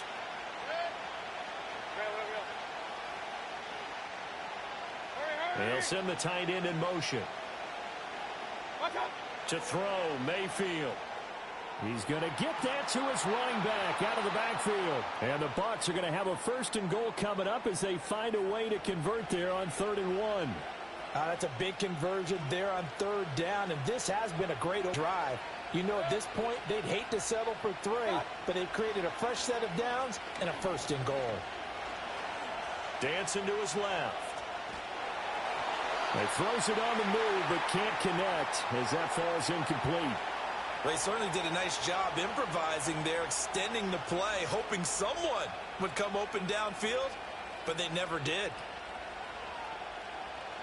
So they've been in the red zone 3 times, and it's yielded just 3 points. Can they find the end zone here on 2nd and goal? Hey, alert 33. Hey, watch out. Irving, he is going nowhere in a hurry as he is going to lose yardage here in a big way. That 2nd down play nets a -4. And now 3rd and goal coming up, the loss on 2nd down. That just means this crowd's going to get even louder, and they'll get a little bit of extra help from the defenders as they exhort them to join them in the effort. For the lead, here's 3rd and goal. King. Watch out. From the gun, Mayfield. Touchdown! Bucky Irving from 6 yards away. And the Buccaneers have moved out in front here in the 4th quarter. CD, it seemed like they were so focused on the guys out wide, they forgot about him out of the backfield. That's a really good point because you've got to communicate, and oftentimes when you start counting receivers, that's exactly what you do. You start from the widest receiver, work your way inside. Who gets lost sometimes? The back in the backfield. That's exactly what happened there. And he got into the end zone. The Bucs ready for the kickoff. And here we go. It's in the air. And we'll see a return here from the end zone. And he'll take it up past the 25 to the 26-yard line. The Washington offense at the line and ready to roll. The pressure is on now. They're being shut out here in the 2nd half after a decent first half offensively. But they need their best drive of the game right here. And finally, he's taken down at the 18. Now, those linemen, of course, can't be more than a yard downfield when a pass is thrown, and they might have been able to call that on a couple of guys there.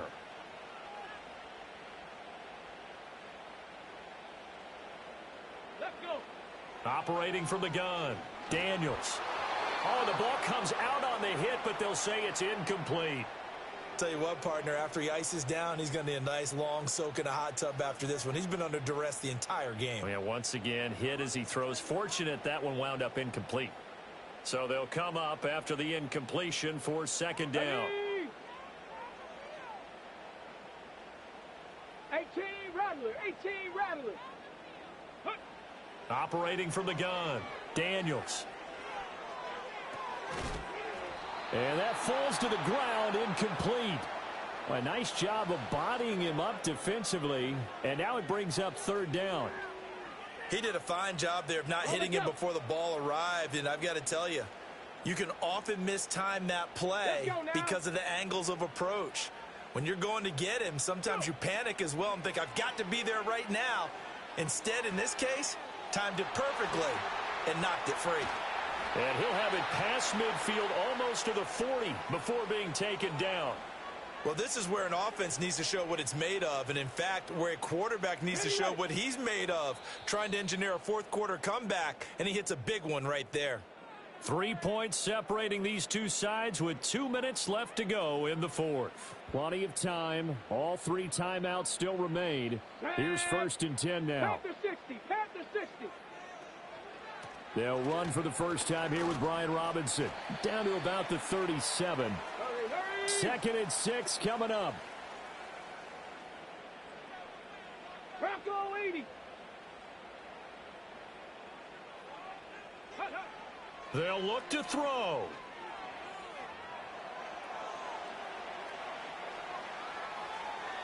he's left with no option here but to throw it away.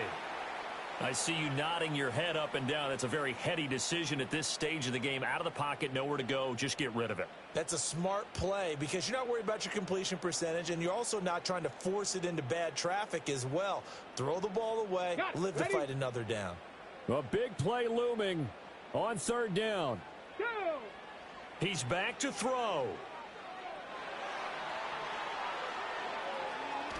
And he can't get a throw off. He's taken down. What a huge play at this point in the game. It'll go in the books as a sack and a loss of a yard, but more importantly, it leads to fourth down.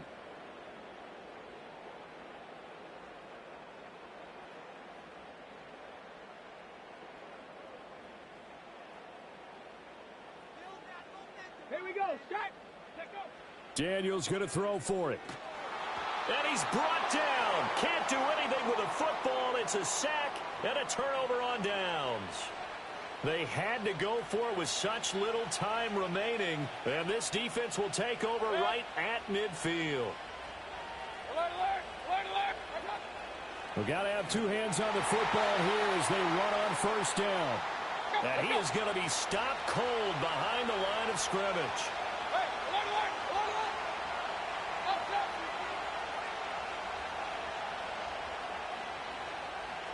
Hurry, hurry. Run, run, run. Watch, watch. Mayfield to throw. That's complete to his receiver, Godwin. And he gets this inside the 35-yard line. So they'll come up first and 10 now from the 33.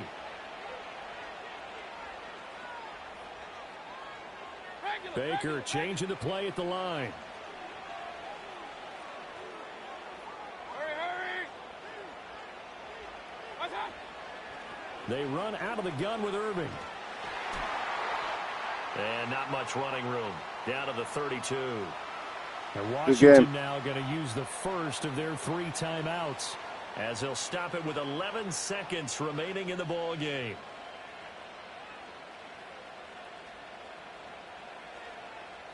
They work now on 2nd and 9. Watch out. Here's a handoff to Irving.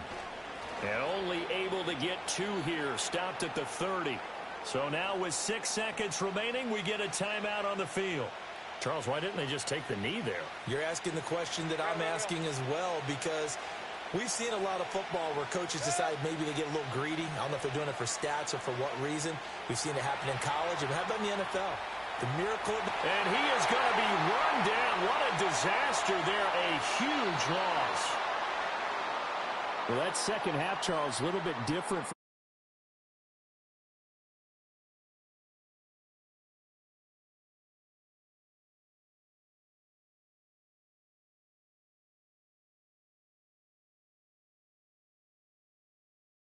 As you mentioned, went into the half with the lead. Losing the game is one thing. Getting shut out in the second half, that's a surprise. So that'll do it for us. For my partner, Charles Davis, and all the hard-working men and women on our crew, I'm Brandon Gaudin. You've been watching the NFL right here on EA Sports. With that, we sign off from Landover.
It's the NFL on EA Sports. And how about some history?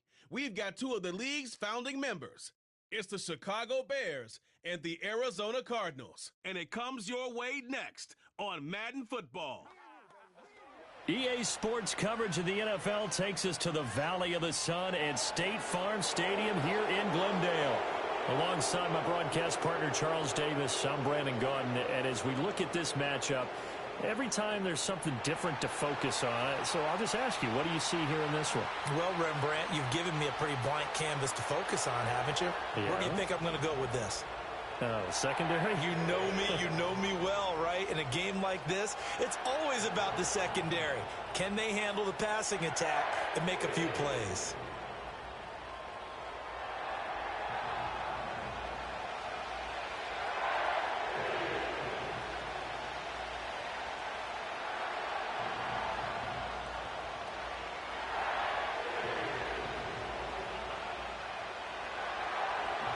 Here's Cairo Santos now ready to get this one started. And we are underway here on EA Sports. Well, now how about this return? And they'll have very good starting field position as he's up just shy of the 40. Here come the Cardinals, and it is Kyler Murray from Oklahoma who leads them out. Drafted with the idea that he'd be one of the most dangerous quarterbacks in the NFL when he put it all together. We've been seeing that progress throughout his career. This guy's legs, we knew they were phenomenal. Arm, top-notch. But now we're seeing his mind come into the game. Reed's defense is better and better each and every week, and is showing patience as a passer as well. Not as eager to exit the pocket, finding guys downfield for bigger plays. So from the 39 now, they'll come up on a 1st and 10. The drive will start with an option going left. And he's going to get this all the way down inside the 35. A big-time gain there on the keeper, using his legs to hurt him. 1st down. It looked like almost a miscommunication defensively, because once he decided to keep it, he had pretty smooth sailing. Yeah, it became a question of, wait a minute, who's got the quarterback? And when you talk about miscommunication, it's supposed to be called assignment football on the defensive side of the ball. But the assignment gets mixed up. That's the end result. Officially, it's a 1-yard loss. That's going to bring up 2nd and 11. With his size, he's a tough man to bring down, but they do a nice job there stopping his progress and not allowing him to get back to the line of scrimmage. Looking at a 2nd and 11 now after the loss. They stay on the ground. Here's Connor again. And he's going to take this down close to a 1st down at about the Bears' 26. 8 yards there on the carry, and now they're left with a much more manageable 3rd and 3. On a 2nd and long, it's really nice to see an offense that has enough confidence to run the football in that situation. I think that goes back to their practice and game planning. They've seen things that they've seen on tape and in previous games that led them to believe that even in a long-distance situation, they can still run the football and gain enough yardage to put themselves in a good spot on 3rd down. The keeper nets him only a yard, and that's going to bring up 4th. Anytime you decide to use your quarterback as a runner, most of the time when you design a play, you're expected to break a little bit bigger than this one, because when you run him on short gains, your risk-reward and him taking hits, I'm not sure that's the payoff they were looking for. And on their first drive, the offense staying out there. They're going to go for it on 4th. They're going for it. Hits Murray. And it's incomplete. They cannot convert, and they turn it over. The Cardinals unable to convert there on 4th down. And this defense holds on the night's opening drive. So here now the Bears offense for their first drive of the game. They'll be led out by their rookie quarterback, the latest in a long line of NFL QBs from USC. We're seeing it more and more in this league, how teams love to have athletes back there taking the snaps, guys who can throw it and move around and get yardage with their legs if needed. He's one of the best examples that we see out there right now. He can throw for hundreds of yards one week and then run for 100+ the next. He adds an extra dimension that really confounds defenses when he puts it all together. First carry for DeAndre Swift. He'll be dropped after a gain of about 6 across the 30 to the 31. From the lineman to the guy running with it, that was a well-executed 1st down by the offense. With 2 shots left to get the first, you can get a little aggressive here on 2nd down if you want and try for some bigger yardage. They'll come up now 2nd and 4 from the 31. Throwing is Williams. And his throw is incomplete. Well, he certainly thought he had an open look beyond the first down marker to his receiver, but they just couldn't connect, and that will send them back to the drawing board. Now they face a 3rd down and 4 after that incompletion on 2nd down. To the air, Williams. He's got his target. That's complete. And he'll be taken down, but not before they work it across midfield. They convert on 3rd with a gain of 22. And that play came together really well for them as he found open space, makes the catch, and gets down to the 1-yard line. You know he's kicking himself right now. He thought he had a chance to get a touchdown and put that in his ledger. Instead, his team gets a chance to cash in over these next few plays. To throw, it's Williams. He'll get that complete to his tight end, Cole Kmet. That'll go for a gain of 7, and that will bring up 2nd down. And there wasn't much room for the big tight end to do much after the catch.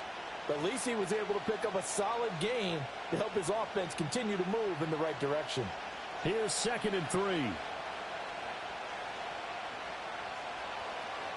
Swift going to try up the middle. And he only manages a couple here down to about the 38-yard line. This is how offensive coordinators earn their money. He thought he was ahead of the curve after first down. Got 7 yards first down play, but then you get stuffed there on 2nd down, maybe just a yard out of it. Now your advantage is evaporated. So 3rd and 2, this quite possibly 4-down territory, though, if they're stopped. Working out of the gun, Williams. He's got Allen. And, boy, he is very close to a first down, but from where they're spotting that football, he's going to be a foot or so short.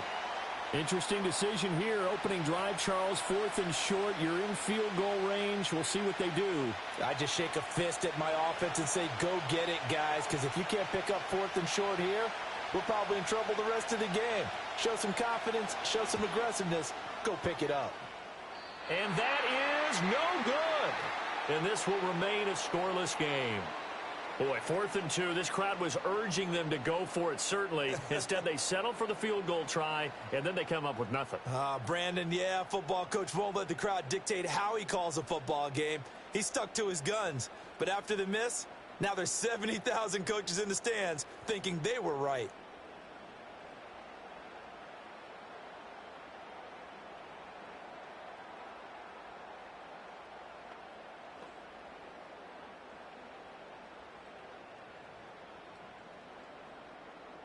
So after the missed long field goal attempt, this offense set up nicely at the 44-yard line. It's Connor as they stay on the ground. And he is swallowed up right at the line of scrimmage. No gain on the play. It'll be 2nd down.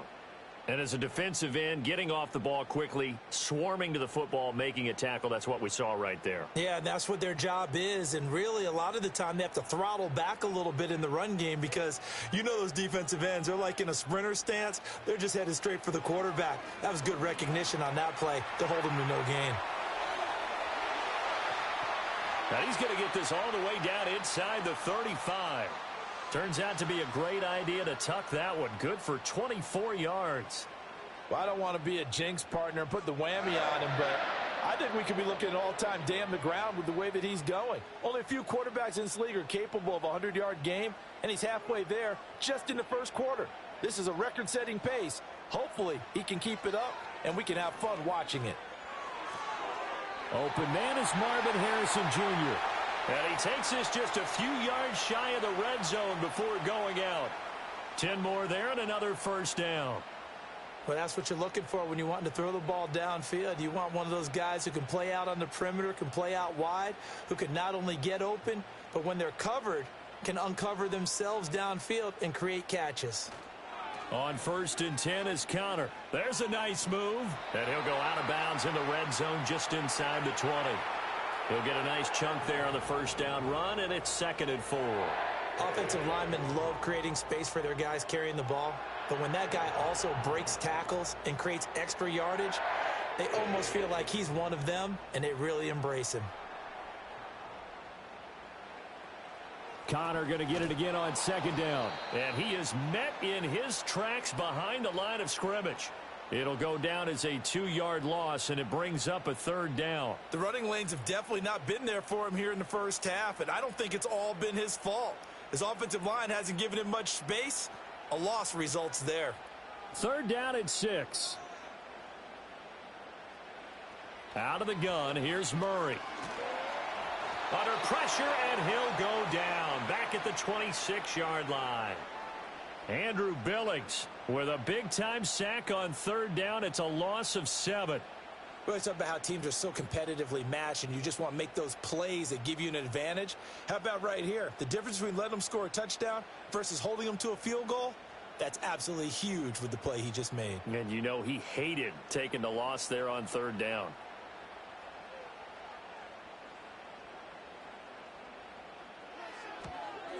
Prater's kick is good, and the Cardinals have the first points. It's 3-0. So after drive number 3 here, we have a score, and it's 3 points after the field goal. I would say the feeling out process for both these teams, I'd say it's over, partner. Everyone understands what's going on now. You've kind of probed a little bit.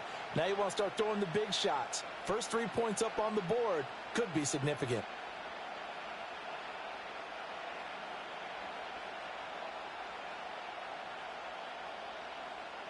Prater now will send it away following the made field goal.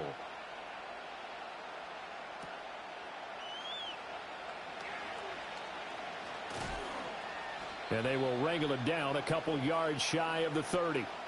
Chicago works their way back onto the field here for their second drive of the game. And they were in field goal range the last time out but couldn't connect. And it's early in the game, so I don't think that the confidence just goes entirely out of, running your kicker back out there. But let's face it, some coaches have a little bit less patience for that than others. Let's see if they call the game differently now in terms of what they do on drives and not try and settle for field goals. Looking to throw is Williams. And he will find the open man. It's DJ Moore.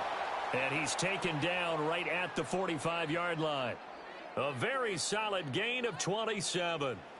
Certainly no settling into the drive there. They came right out on the first play and attacked the middle of the field for a big gainer and a first down. So into Cardinal territory now. It's 1st and 10 at the 45-yard line. Throw right side taken in by Adunze.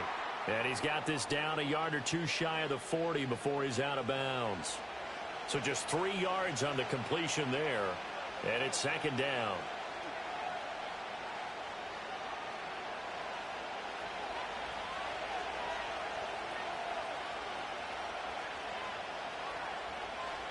They will run straight ahead with Swift. Call it a gain of a couple, and that's going to leave them with a 3rd and about 5. The completion on first didn't get much, and now the run on second doesn't get a whole lot either. Well, if you're a good play caller, you've already looked ahead and anticipated this type of situation.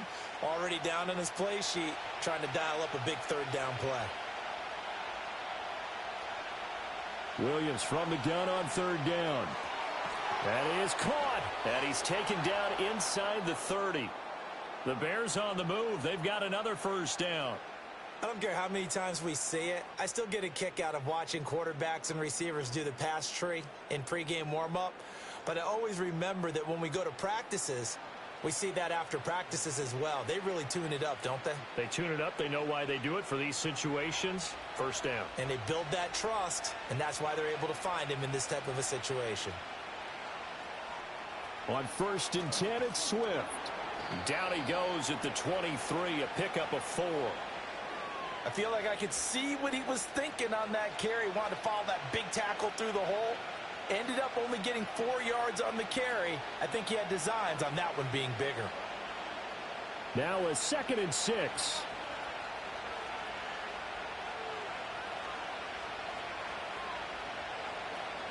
They'll fake the give. Now Williams. Throws left side, complete to Keenan Allen. 7 yards there and a first down. One thing you're hoping for when you run drag routes, you're able to hit a receiver in stride, and he can pick up a lot of yardage after the catch. But in this situation, the defense was effective, able to stop him before he could get a good head of steam going.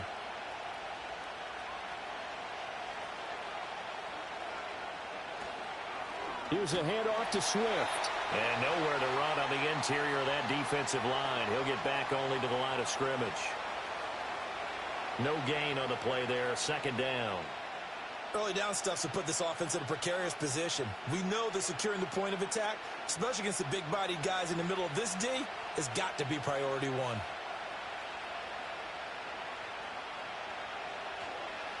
Right back to Swift again on second down. And they get to him quickly here as he's stopped right around the 13. It's a gain of about 3, but it's going to leave him with third and still 7 yards to go. Some of the most unselfish players on any football team, defensive tackles, because we ask them to just eat up blocks and allow other people to make tackles. But when he can make a play himself, as we just saw there, that's a big day. Trying to fit it into Moore, but it's intercepted. And the Cardinals are going to get the football back at their own 17. Definitely not the ideal time to see that mistake, partner, because this is still a one-possession game, and that's at least a field goal that just vanished with that turnover. Now, pressure's on defensively to prevent that pick from turning into points for the other side.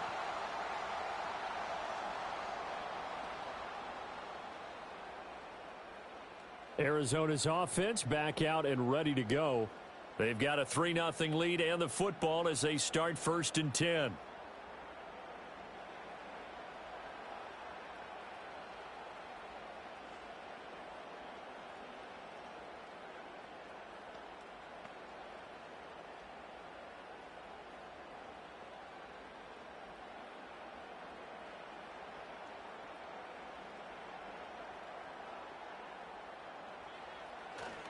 The drive will start with Connor.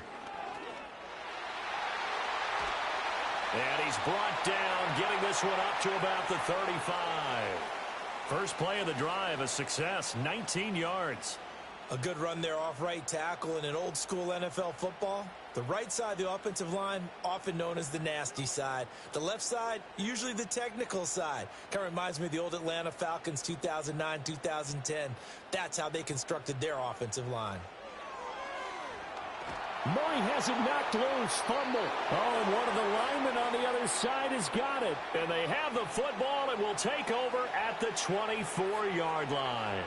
The pocket collapsed around him. I know we talk about it a lot, but a QB has to have that sixth sense, doesn't he? He really does, and I know of one team at one point was training their quarterback with that time frame, and anytime he didn't get rid of the ball within the right amount of time, they would blow a horn or blow a whistle to show him this is what that time is, just what you're talking about, training him to understand this is the amount you have, make sure the ball's gone. Didn't happen in this case.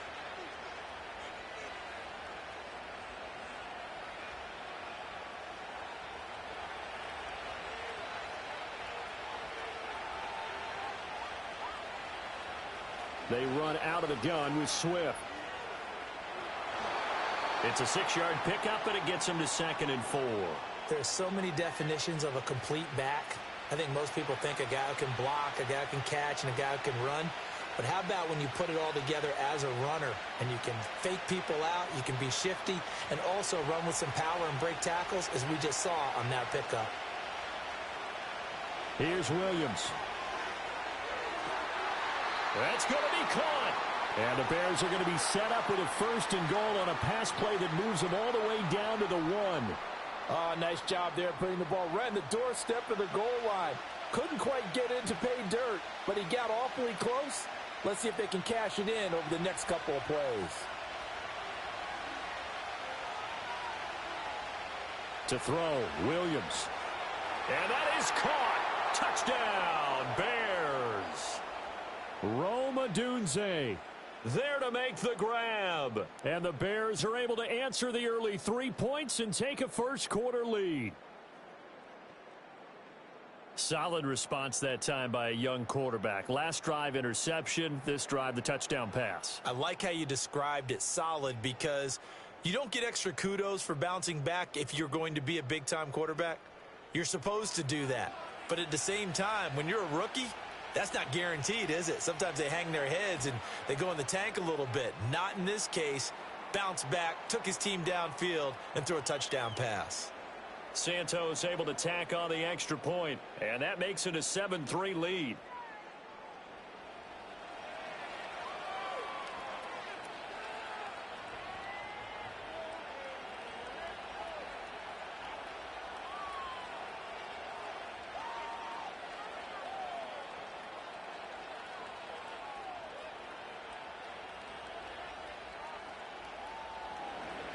Now after the touchdown, here's Santos to kick this one away.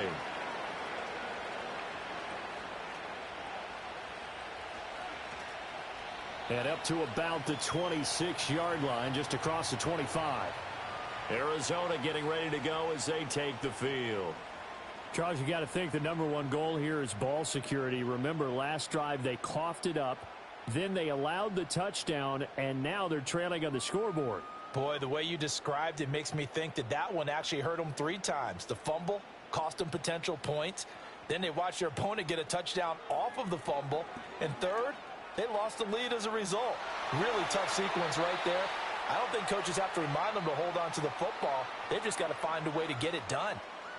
48 yards now on the ground on just 7 carries. Well, as we've learned over the years, just because a guy plays left tackle doesn't mean he doesn't have run blocking abilities, and we just saw it there. Controlled the line of scrimmage, created a big gain. That's kind of a bonus. He's there to protect that high value that you have back under center, but he creates space in the run game. Yeah, not only can he dance, he can mash too. And he'll manage to pick up about 4. It's 2nd down. Well, on every play call, you realize it's not going to go for a touchdown, so a lot of your calls are setting things up for maybe later in the game, trying to establish the inside run with toughness now, hopefully get to the perimeter later, and let's face it, you could do worse than a 4-yard run on 1st down. Again, a run with Connor. And he's got it across midfield and into Bear territory. Just not a whole lot of room to operate there on that carry. No, not at all. They did a really nice job staying in their proper places and not allowing any lanes to open up. 3rd and 4.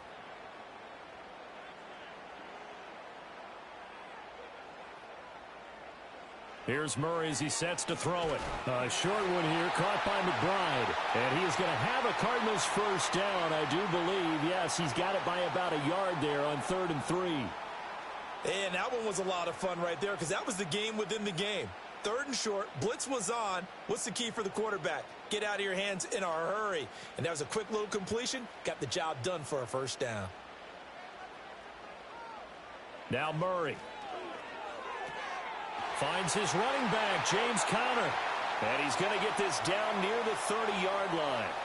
15 yards that time, and the Cardinals move the chains. Nice little nifty play for him there. That's the ability to read a defense and utilize players that don't often get picked up in coverage easily. And I'm talking about being able to use the backs out of the backfield. Because I know that when I used to cover, hey, we got everybody oh, he just snuck out there, and they just got a nice 1st down there. What do we love to say? Get those backs into space, right? And they were able to do that there. Nice pickup on 1st down. A short one here, caught by McBride. And he'll be out of bounds just inside the 25-yard line. We've seen quite a bit of the short passing game here early on 1st quarter, haven't we? We have, and I think it works a couple of ways for this team because, number one, you throw the short game until they stop it. And if they're not going to stop it, you keep throwing it, and occasionally you'll break a tackle and turn into a bigger gain. Also, if they start to creep up, start to pressure receivers, now you go over the top, take it deep, and now you get some of those big shots downfield. Back-to-back receptions for him, and it's another 1st down. Zero hesitation that time. That was get ball, throw ball. Yeah, turn into a smoke route. If you see the coverage off the receiver, doesn't matter whether you call it a run or not. Just take the ball, get it out to him. So from the 17 now, here's a 1st and 10.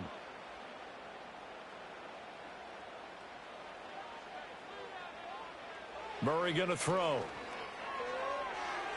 And that is going to be incomplete as he led him a bit too much. Quarterbacking 101. Never force the ball into double coverage, especially not this close to the goal line. The windows are so tight, you just don't want to force it in there because it could be tipped up and picked off. 2nd and 10.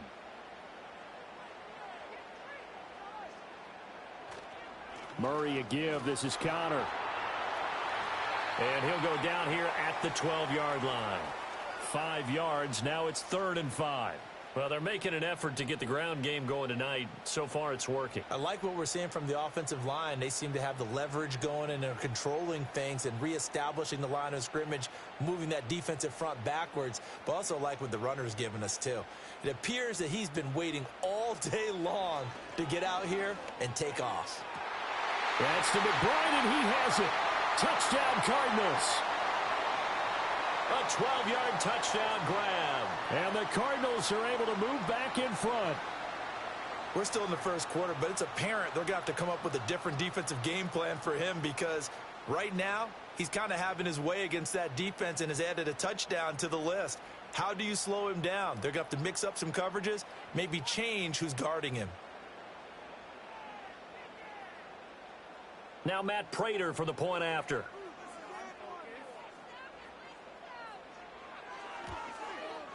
And it's through, and that makes the lead 10-7. A 10-play drive that time. And it was capped off by a touchdown reception from Trey McBride.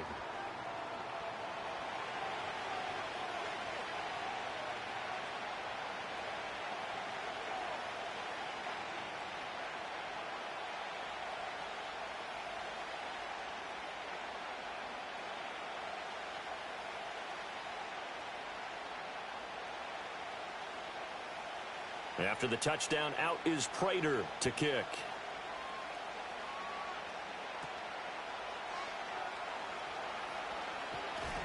And able to take it past the 25 and up to the 28-yard line.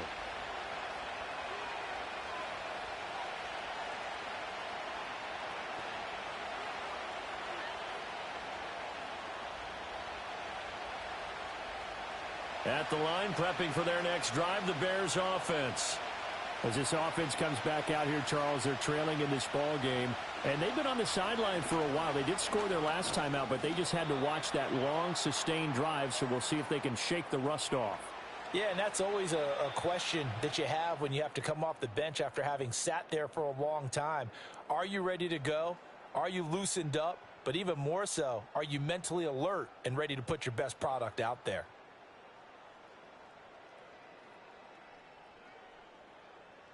The Bears with the football. We get set to begin quarter number 2. From the 32-yard line now, here's a 2nd down and 6.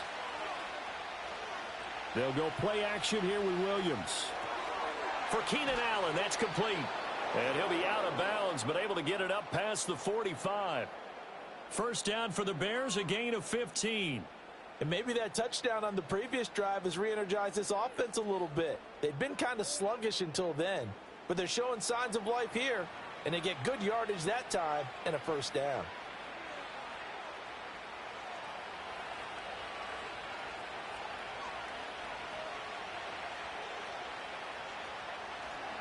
This is Swift on the counter. And he is going to be stopped cold behind the line of scrimmage. He'll lose a yard there, and it's 2nd and 11. This defense has really flown around in the first half. They've gotten to the ball carrier before they can really get started. Offense got to come up with something else in order to try and get this running game going. So after the loss of a yard, they'll look to push forward here on 2nd down and 11. From the shotgun, a throw for Williams. And he'll protect himself at the end here as he winds up getting pretty decent yardage. Give him 7 there on the tuck and run, and they're in better shape now for 3rd. Certainly not the way they drew it up in the playbook, but that's why they love this guy back there. He sees things breaking down, and he's more than capable of finding an escape route and still getting a decent gain. From the gun, here's Williams. 8 yards that time, able to take off, and the result is a first down. As we both know, there was a lot that went into why they made him their first-round pick this year, and part of it was what they saw in college, his playmaking ability when things break down. As soon as he saw he wasn't getting a lane to throw, he pivoted and found an alternate way to the marker.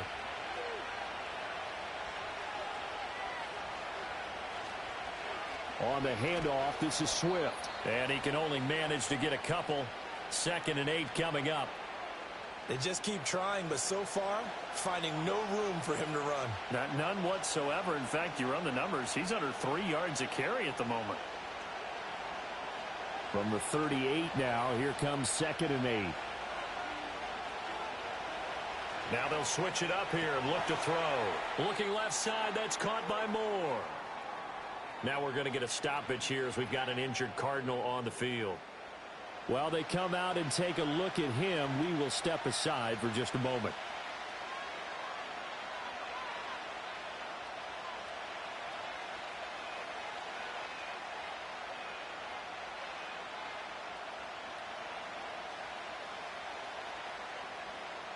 This will be the 8th play of the drive here. 3rd and 4.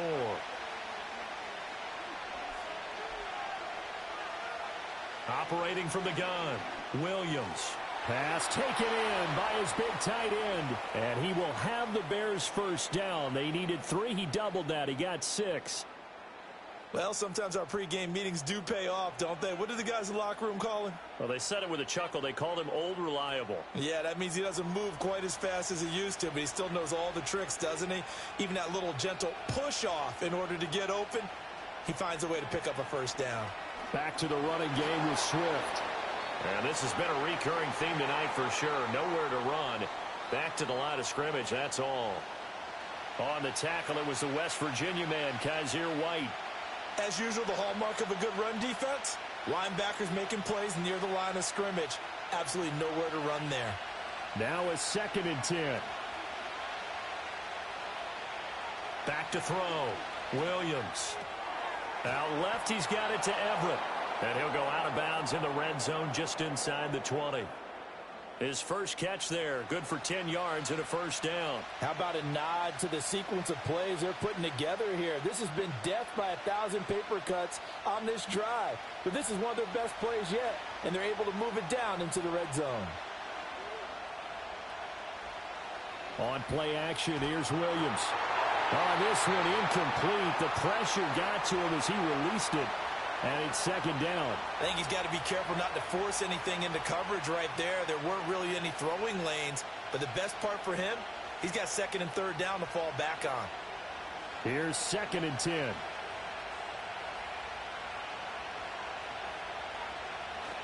Play action. Now Williams.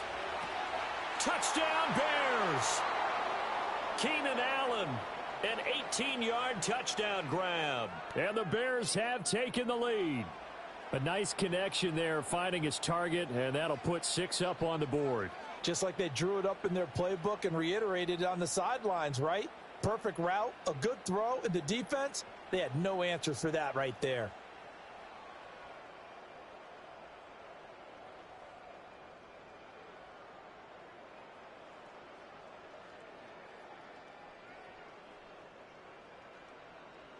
Now the point after try for Santos.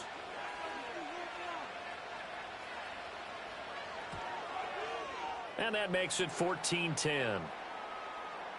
So that drive, 12 plays in length. And it was Keenan Allen who finished it all off with the touchdown reception.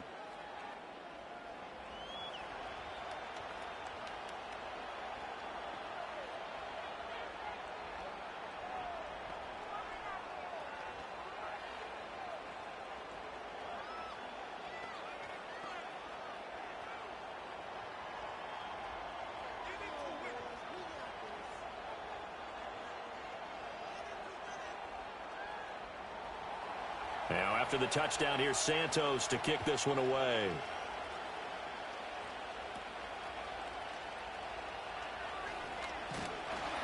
And a decent return out to the 27-yard line. James Conner and the Cardinal offense ready to get back to work. They're behind in the first half here, CD, but it's not through any fault of their running back. He's had a strong start to this one. And you're right about that, partner, because watching him play, you would think that his team is in the lead. He has been a lot of fun in this contest. Now let's see if they can actually make something happen and put more points on the board behind his efforts. Yeah, I'm curious to see, Charles, if they can play complementary football and get that passing game going as well. They start with a give to Conner. And he'll take this up near the 35, maybe the 34. 66 yards for him on the ground so far tonight as he has been terrific in this first half. Well, it's time for them to be good teammates right here. And what I mean by that is possess the ball for a little while. Get at least 2 first downs. Give their defense a chance to settle down a little bit after they give up a touchdown. Conner going to get it again on 2nd down. And this defense able to plug him up there as he'll get a yard to the 35. A big part of a middle linebacker's job is being able to take on blocks and then go make plays.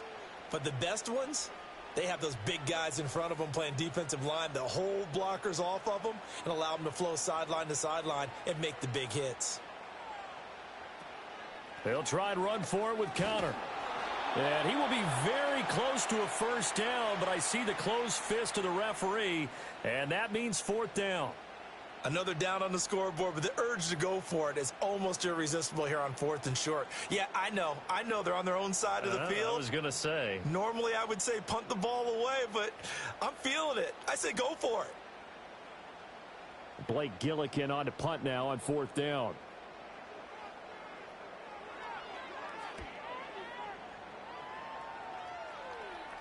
Fair catch called for and made at the 16 or maybe the 17-yard line.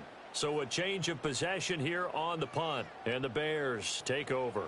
Getting set to go again here on offense, Keenan Allen marches back onto the field. He's doing what he's capable of, having a solid game. Not the most amazing game. He's not over 100 yards, but a good game so far. And you just know that mentally he feels like he's one catch away from turning it into a great game and starting on that road. And the defenders are well aware of that too. They've got to figure out a way to not let that escalate. Keep him right in this zone here and call it a day, because otherwise he can really decimate them. Better believe they are well aware of his playmaking ability. 2 yards on the pickup there. It'll be 2nd and 8.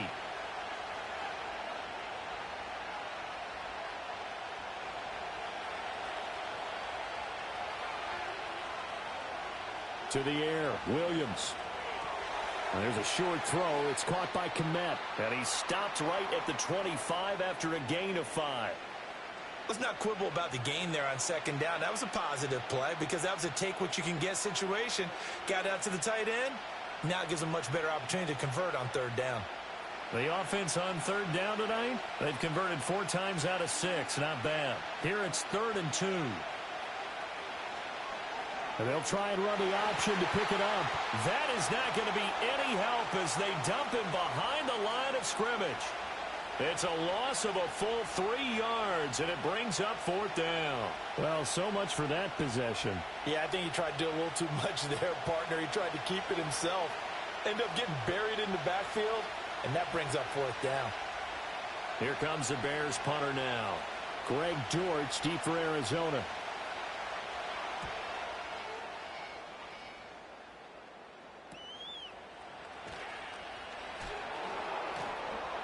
Six-yard return after a punt of 48. And the Cards will take over 1st and 10. With the football back in the hands of the Arizona Cardinals. And Charles, a very uninspired effort the last time we saw them out there. It was a quick 3-and-out, and they punted the football. Yeah, and you never want to get stopped so soundly during a series. But what would be even worse now is letting it happen again right here. They've got to get going. So good field position for the Cardinals as they come up 1st and 10 at their 35-yard line. They'll start with the option. And he'll get this one up to about the 39 here. Give him 4 yards there on the 1st down keeper.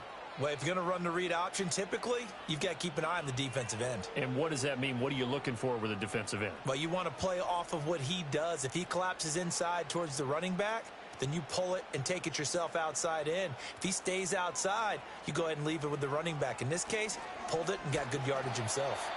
And able to get a couple as he's across the 40 to the 41. When we talk about defenders, specifically linebackers, keeping their eyes in the right spot, he had that eye down the entire time. And you know that's not easily done because they throw a lot of misdirection at you. They try and fool you and get your eyes in the wrong place. But you're right about that one. He correctly figured that one out and made a really nice play. Murray now. Got his man complete over the middle. It's Connor. And I don't think he got there. No. He's short by maybe a foot. Maybe. Call it 4th and inches. How about that strategy there, Brandon? 3rd down. They just said, we've got faith in our tacklers. We'll give you the short stuff, and just decided to protect the sticks. So every time I hear fans telling me tackling's not a part of the game anymore, plays like that, I can clip and save and show them you have to tackle well if you want to be a good defense. A 41-yard punt there with no return. And it'll be 1st and 10 Bears from deep in their own territory.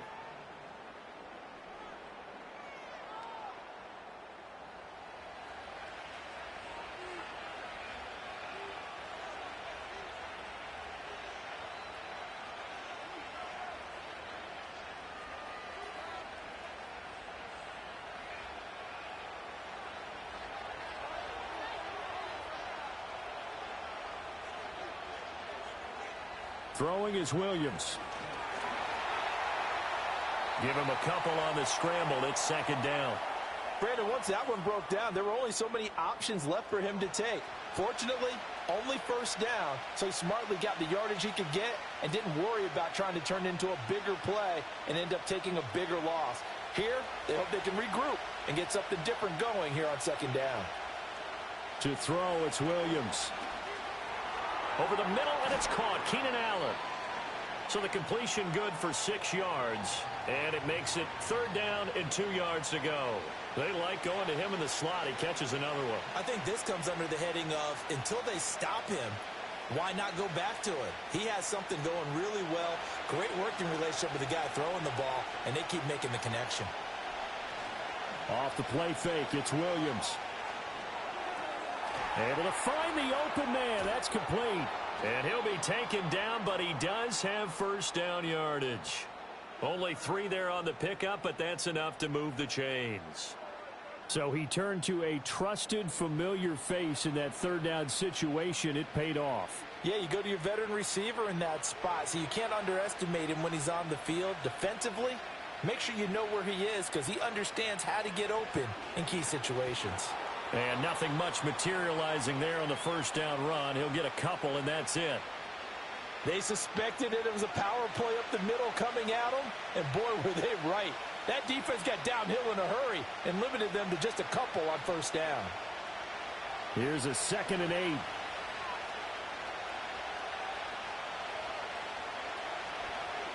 Off the option, he'll try and run with it. And this will be a Bears first down as he's got this up to about the 34-yard line. And this is one of those plays that if you can use it to keep the chains moving, it's a good play. And not only that, it tends to tamp down the pass rushers because they have to recognize this play and stay at home. The quarterback uses it well. Read option, keeps it, and picks up a first down with some nice running. Now a play fake here on first down. Being chased out left. Nice work to get 7 out of that, and it's second down. You know what I like about that play? He didn't try to do too much on first down. He took what the defense gave him, put together a solid game to bring up second and manageable. Now they have a couple of plays to pick up just a few yards and a new set of downs. From the 41, here's 2nd and 3. Looking to throw is Williams. He's going to get that to Swift underneath. And he'll be brought down just shy of midfield at the 49-yard line. That one, a first down pickup of 8. Well, they've certainly done a nice job spreading the ball around on this drive. This time he gets it out to his back, and it's another nice play and another first down. They've got the defense on their heels a little bit. They're reacting instead of being aggressive and making plays. Running is Swift. And just 1 yard here from the 49 to the 50. Yeah, things were pretty stacked up there in the middle of the line. A lot of bodies, not much space. I think ultimately he was fortunate to get anything out of that run. Now 2nd and 9.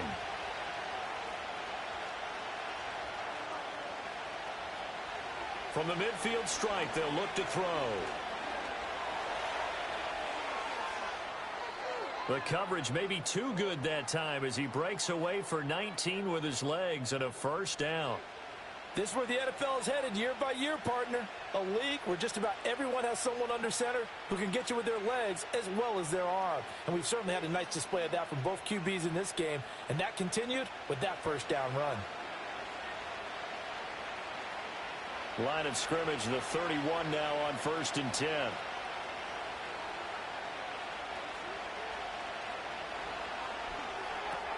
Here's a quick throw caught by Allen. And inside the 20 before he's brought down. Another strong gain on the last 2 plays. They've moved it a combined 33 yards. That's the 3rd time on this drive that these two have connected with each other. They've got a real rapport going. And right now, it's paying off with big chunks of yardage as shown by that last play. Here's Swift. And he is met in his tracks behind the line of scrimmage. 2 yards the loss, 2nd and 12. They have 3 tight ends in that formation. That's almost a universal sign that they're planning to run the football. But how about the defense there? They met force with force and caused a stack up behind the line of scrimmage and threw him for a loss. They'll stay on the ground with Swift. And now they're inside the 10 as he's brought down at the 9. 41 yards rushing for him now in the ball game. So from second and long, now we go to third and very manageable. Yeah, they love that phrase, don't they? Because as an offensive coordinator, you can keep people a little bit off balance and guessing because you don't have to throw it. You can come back with a strong run game if you want to. And if you're in 4-down territory, that really opens things up for you. And he gets the first down yardage he needs before he's brought down at the 6. And they got 3 yards. That's enough. A conversion, and now it's first and goal.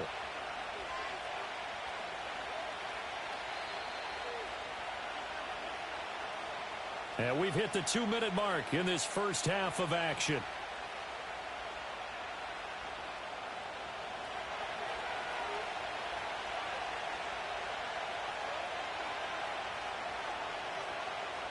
Working out of the gun, Williams. The Cards get to him here. He's brought down for a sack. A big loss there of about 7 yards on first and goal, so now it's second down. Well, that's what they have to do more of defensively, not just getting sacks, but they have to keep getting in his face, not let him get his feet set and deliver. He's been carving them up previously. Yeah, already has a couple of touchdown passes. About time they put a few grass stains on that jersey. Williams now. From the gun, he'll throw. Eluding the pressure right. And he's going to be brought down just shy of the 5 at the 6. Give him 7 there on the tuck and run, and they're in better shape now for third. No shortage of impressive moments from him thus far. Now he's halfway to the century mark, and we're still in the first half. There's been no answer for his running ability so far by the defense. I can't wait to see what adjustments they'll have to make during the halftime break. They'll look to throw for it with Williams. That's to the pylon and incomplete. Now they're staring at a 4th down as Arizona's defense does its job. I see the surprise in your face there, partner. That is a rare incompletion from him. He's been on point this entire game. He has percentage completion-wise way up. Not that time.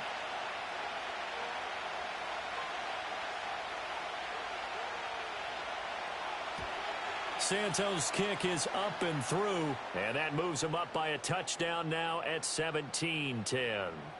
So he gets a shot at atoning for the earlier miss here in the first half and able to knock it through. And what a relief for him, don't you think? Because how many games have we done where kickers missed one early and never gotten a chance to atone for it the rest of the game? That's a lot to carry around.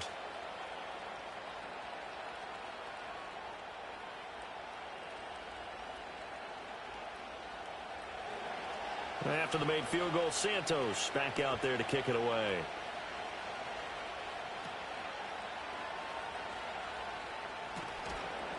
And he'll go down as this drive will start at the 25-yard line. The Cardinals offense and their veteran running back James Conner ready for this next possession. And as a play caller, when you've got a guy who's running like this, you lean on him and your offensive line. He's had big hole after big hole to run through in this first half.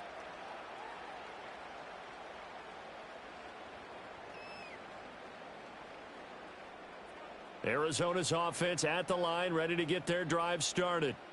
A slim deficit here in a one-possession game. Not much time left, obviously. We'll see if they can march this down the field, at least get 3 and take some momentum into the locker room.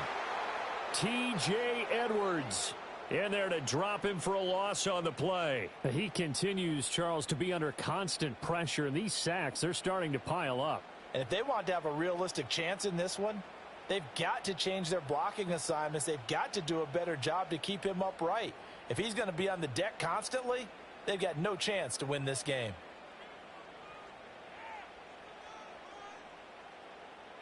A final shot before half from Murray. He's got Harrison left side complete.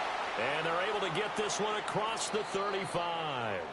So we reach halftime with the visiting Bears out on top here. As we send you on out to our studios in Orlando, here's Jonathan Coachman at REA Sports Halftime Report.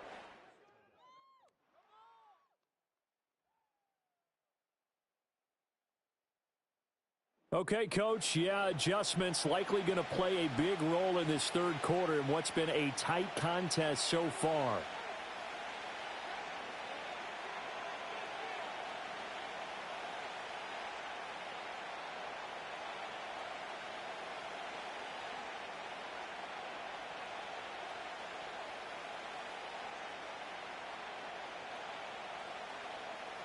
One touchdown is the difference. 17-10 our score, and we are back underway on EA Sports. And he won't quite make it to the 25. The Bears offense and Caleb Williams set to go to work once more. And as we show you some of the highlights from earlier, he has been instrumental in getting his guys the lead as he looks to finish strong and close this one out.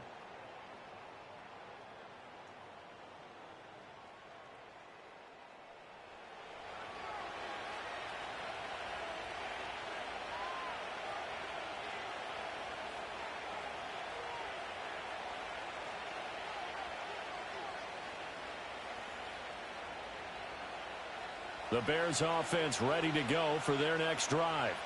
And they've got the lead, CD. What do you expect from them in the second half? Well, I like what they were able to do on the ground in the first half because they had a lot of success running the ball, and I certainly think we'll see more of that. But I'd keep an eye on that defense, and I think their coaches up in the box will do the exact same thing. If they start to see one or two guys start to creep towards the line of scrimmage, that'll be licensed to take some shots downfield. And the ball on the 30. Here's 2nd and 4.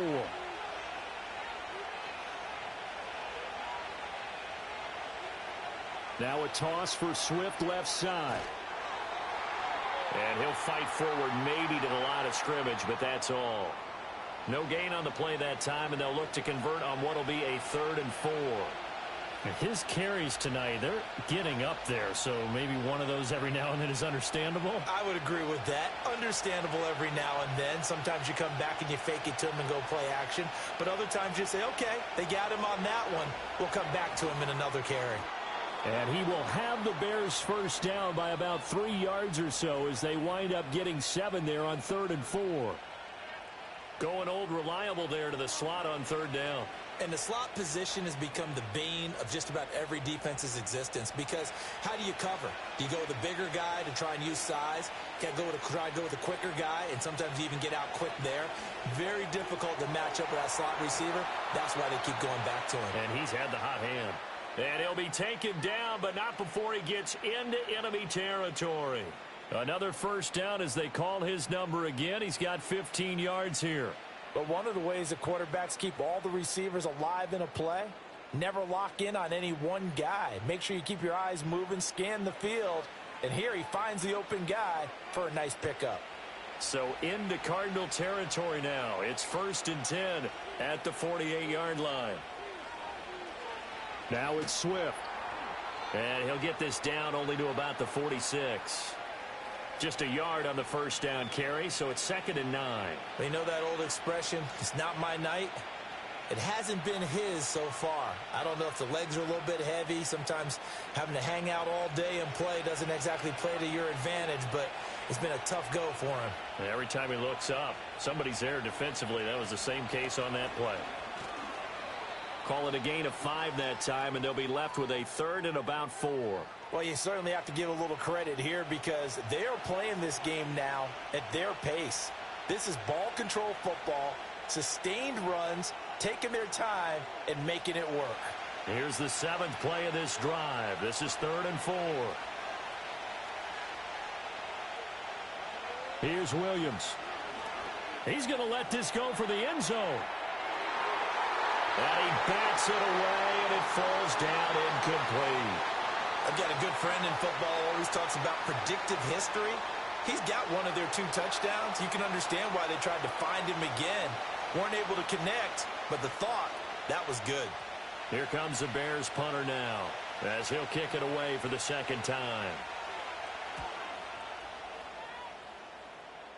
And this will depend on the spot as it sails out of bounds. And they'll say it sailed out at the 10-yard line.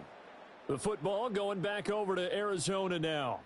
And they have had their problems moving the ball through the air as we take you through some of the action from earlier. This secondary has played about as well as you can. Many times they've left this quarterback with nowhere to go with the football.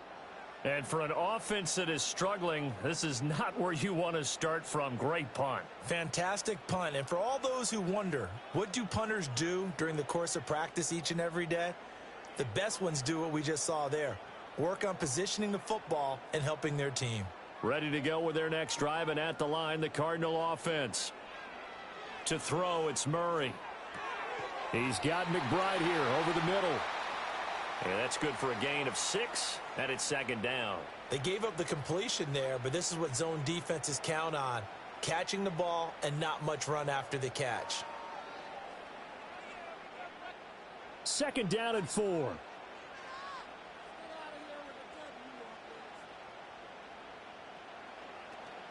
Play action. Now it's Murray. And this one nearly intercepted. Boy, that would have been a great time for their first pick. But instead, it's third down.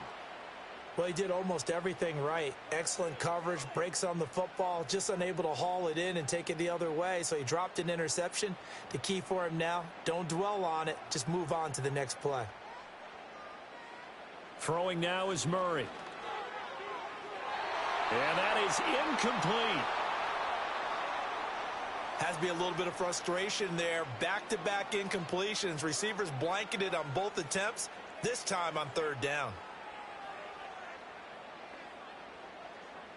Here comes the Cardinals punter now, standing just outside his own goal line.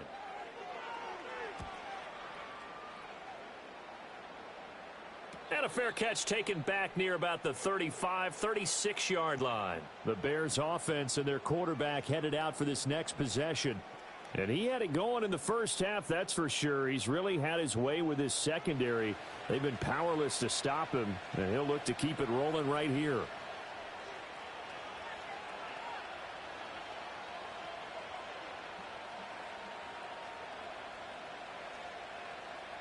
At the line, prepping for their next drive, the Bears offense. The crowd may be losing just a little bit of the edge after back-to-back punts. They want some big plays. They want to see some offense. They want to see somebody break away, whether it's through the air or on the ground. Now it'll be interesting to see where the patience is on both sides. Each head coach, can you hang in there and not try and force something that could put your team in some jeopardy?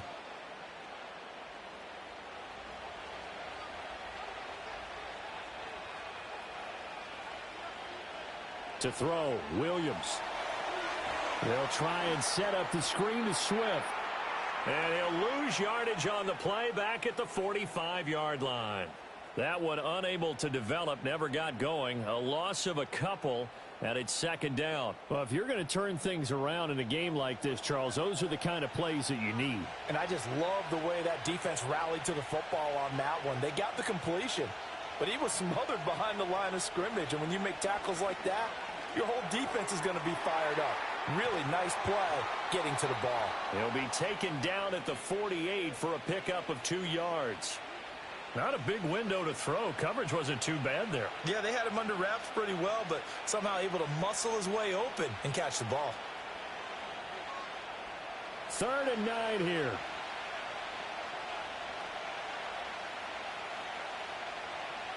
To the air once more, Williams.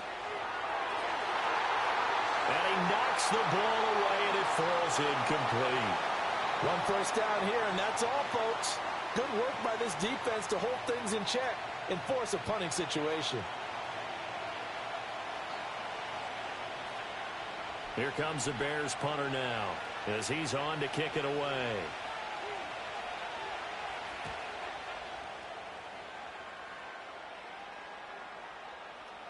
And that one hits at the 7, but bounds into the end zone, and that'll be a touchback. Here's the Arizona offense now as they get set to take over. And our game's hit a little bit of a lull here, a little bit of a snag. Punts on back-to-back drives. And old school coaches don't necessarily mind that. Didn't turn it over, right? Didn't create a big play for the other team. Right now what you're looking for is, can you gain an advantage in field position? And that's what both teams are seeking right now. Yeah, they'll be seeking to gain that advantage here on this drive. And he stopped right at the 25 after a gain of 5. He decided to run a hitch route. It really helps to have a guy who can turn it loose. And, boy, he rifled one in there on that one. Not much run after catch, but it worked really well. Here's a 2nd and 5 now from the 25. Here's Murray as he sets to throw it. He's got his tight end McBride on the out route. And they're able to get this one across the 35. They call his number again. It's his 6th catch and a first down. And that's the kind of play this offense needs to maybe kick them into gear a little bit. They've been stuck in neutral much of the game. Perhaps that can give them a little bit of confidence that big plays are out there. To throw is Murray. Got his man. It's Dortch. And he'll be out of bounds after getting this one across the 40. Call it a gain of 6 on the play, and that's going to bring up 2nd down.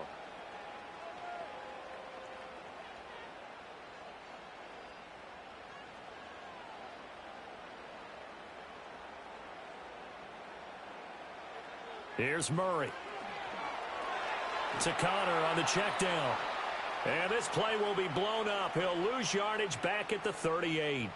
So that'll go as a 4-yard loss on the play. And 3rd and 8 now. I don't know how well our microphones are picking it up for those of you at home, but Charles, you and I can hear it. A lot of groans right now coming from this crowd. I don't know if we're picking up what's happening in the stadium or from the people who are supporting this team at home, because it's coming through loud and clear to you and me. This offense, they've been stuck in neutral much of the game, and on that last play, they actually went in reverse. I think this crowd would have liked neutral, don't you? Yeah, neutral would have strongly been preferred. They'll take anything positive at this point. Brandon, a good idea there on 3rd down. Run a little clear out and hope you can get your receiver the ball coming across the formation. Nice design, but well played defensively, and they stop him well short. It'll be a net of 39, 41-yard punt, 2 on the return. And it will be 1st and 10 as they take over. The visitors' offense and their quarterback set to take the field once more. And he's been a nightmare to scheme against throughout this one. This defense has been totally taken apart, and that is borne out in his numbers. He's been terrific all game long.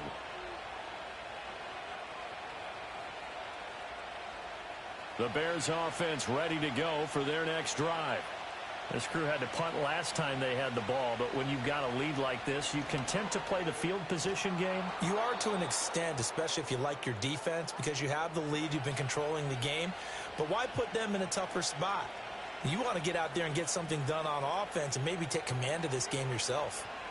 Interior of that line blocked really well on that run, but also the 2 tight ends, they blocked well too. Not only have they scouted the line of scrimmage, with their agility, they can get upfield and hit moving targets like linebackers, defensive backs. They do a really good job helping out the running game. And he'll be tackled right on the chalk of the 45. 14 yards and a Chicago 1st down. Well, that certainly has to feel good, and it's not all the time that the play caller should get all the credit. Sometimes I think in the huddle, the quarterback just says, hey, who's going to make a play for me? I just need something right here. And the end result there, nice 1st down. Drive keeps moving. Back-to-back good plays have them on the move on 1st down.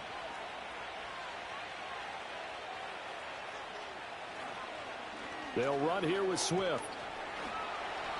And no room that time, getting it to about the 46. Defensively, a solid response after giving up back-to-back 1st downs. That felt like a trap because it looked to me like the opposing front was on that play from the get-go. They had everyone crashing the ball carrier before he even made the line, and they hold him to just a yard.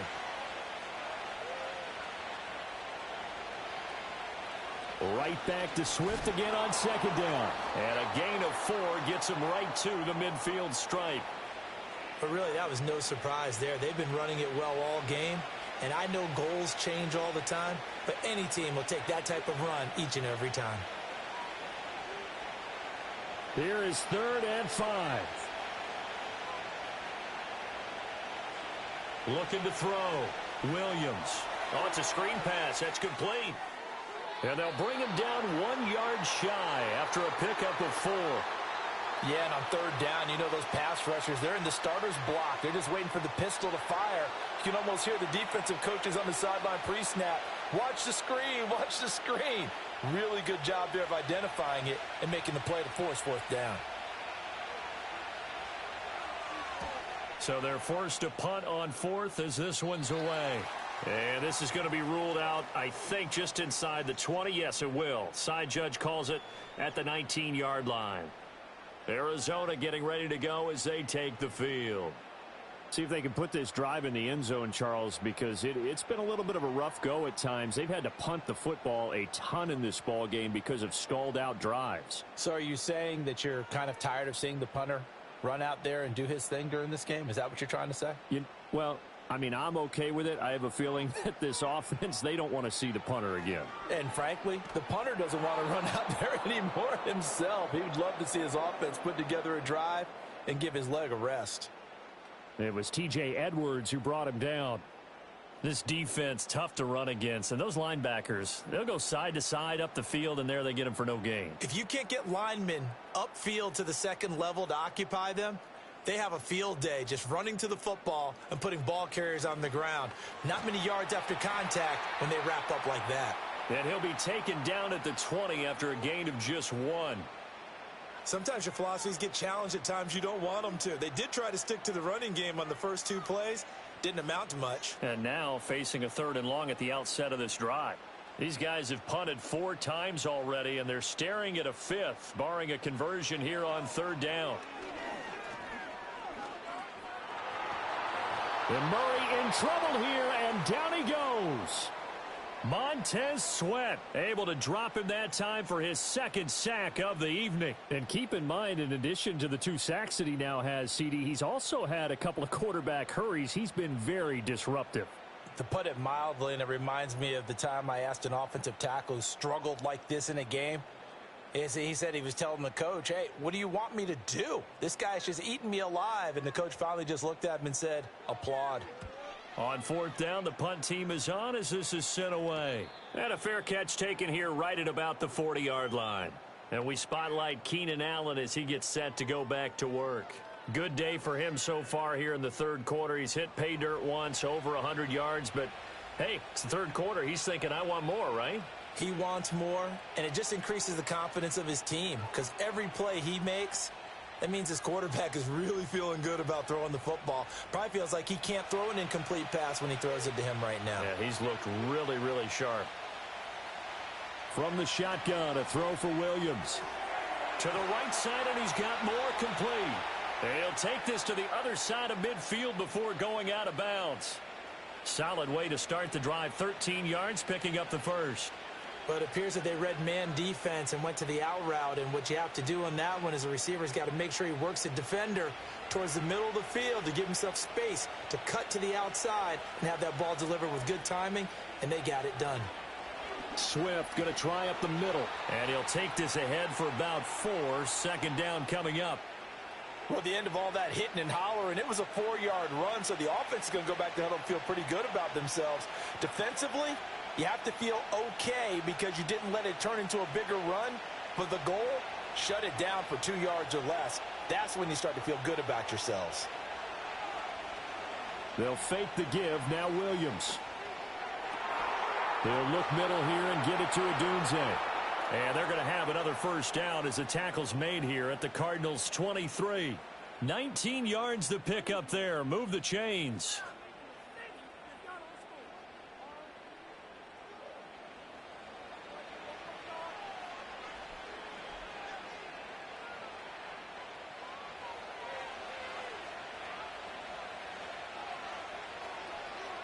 Throwing is Williams. Looks for the out route, and it's complete to Kmet. It'll go down as a gain of 6, and it'll be 2nd down. Nice rhythm throw there on 1st down. He located his tight end, made it a nice, easy pitch and catch. Hoping he can break a tackle or 2. Wasn't able to do that there, but still good yardage. From the 17, here's 2nd and 4.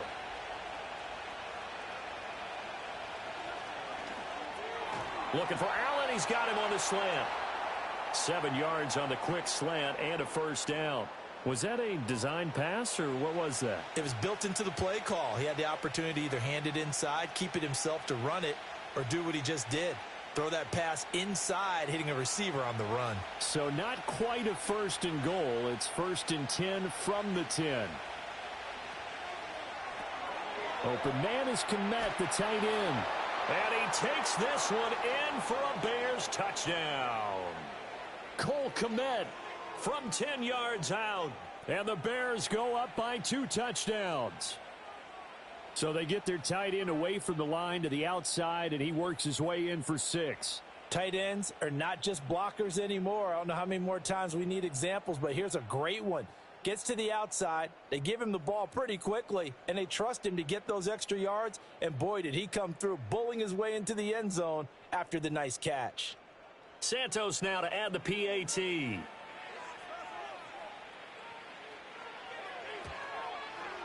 And the lead is up to 14. That time a 6-play drive. And it was all capped off by Cole Kmet with a touchdown catch.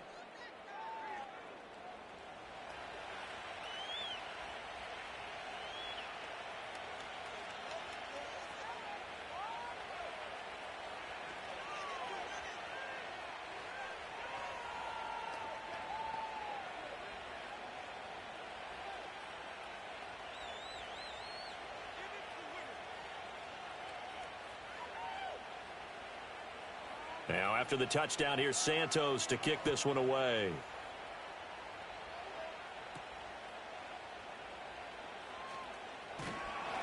And he's up across the 25 and down at the 28. And the Cardinals getting set to trot out there now. These guys definitely hoping for a better showing than their last appearance. They couldn't really even move the football much beyond the shadows of their own goalpost, Charles. We'll see if they can get a better, more sustained drive going here. Yeah, and every team that we ever talk to says the exact same thing. When you start a drive from that deep in your own territory, the goal is a minimum of at least 2 first downs, because even if you have to punt then, you change the field position, right? You flip the field a little bit. They didn't get that done. This time they want to string together a nice drive and help themselves out. And this is going to be a Cardinals first down as he's got this up to the 40-yard line.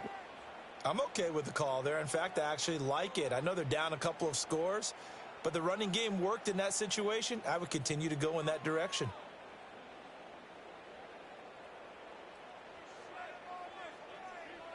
Now Murray. Over the middle, complete. That's Connor. They'll give him 4 yards there, and that'll make it second down. Well, offensively, that's the mismatch that you want. You want to force a linebacker to try and cover your back out of the backfield, out in some open space. But linebackers nowadays, they run like backs, and they take a lot of pride in covering. What a nice play he made there in the open field. Here's Murray. A short one here, caught by McBride. And he'll be taken down, but not before he works it past the 50. 8th catch for him now. He's been a big factor. And it's a first down. That was a route run not just with dexterity, but with intelligence. Found the hole in the zone, made sure the quarterback saw him, and was able to make the sure catch and flip the down marker back to 1. Murray now to throw. And he'll go down. The Bears get there for the sack. Montez Sweat bringing the pressure yet again. That's his 3rd sack here tonight. My man, it's been a rough night for that offensive line, and it's only getting rougher. 5 sacks now that they've given up in this contest so far. It feels like the witching hour out here, doesn't it? Okay, stupid question. What's the witching hour? Yeah, the witching hour. That's when everything goes haywire late at night. Pass protection has been a problem all night long as they come up facing second and a bundle. From the gun, Murray. Pass complete there to Harrison. Give him a gain of 5 on the completion. And that'll bring up a 3rd and 11 situation.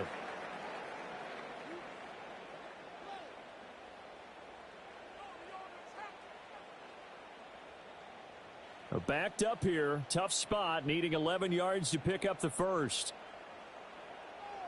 Murray going to throw.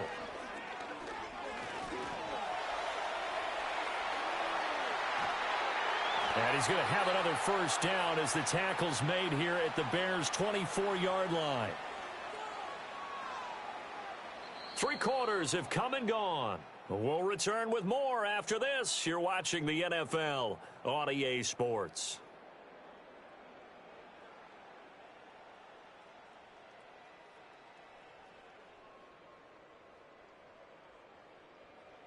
Welcome back to the desert. We're in Glendale. It's Cardinal football, but they trail here as we get set to bring you the 4th and quarter. From the gun, a give to Connor. And he is brought down at the 22 after a gain of 2, and it brings up second down. Not too many offenses want to turn down long drives, but when you're down what they are, they've got to pay it off with some points. Second down and 8.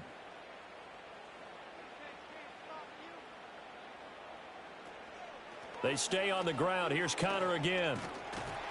And they'll bring him down at the 13-yard line.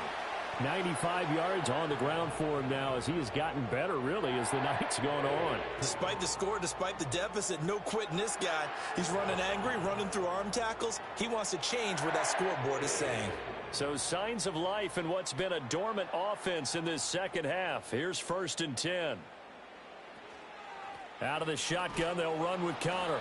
And nothing doing. He's immediately taken down at the line of scrimmage. Tremaine Edmonds there to bring him down. He can rack up those tackles in bunches in the run game from that middle linebacker spot. And what he has to do is make sure he congratulates the guys in front and tells them thanks a lot, because as the guy in the middle, the Mike linebacker, you're counting on your front 3, your front 4, front 5, whatever you've got in front of you to take up all the blocking, allow you to roam and hit. And that's what he did on that play. Down to the 6-yard line on a pickup of 6 as he gets halfway to the goal line. He's already proven to be a factor in the running game on this drive. Now he gets involved in the passing game. I think what we're seeing here is the modern version of workhorse in the NFL, being able to run it and catch it with equal proficiency. Murray now. Flush to his right.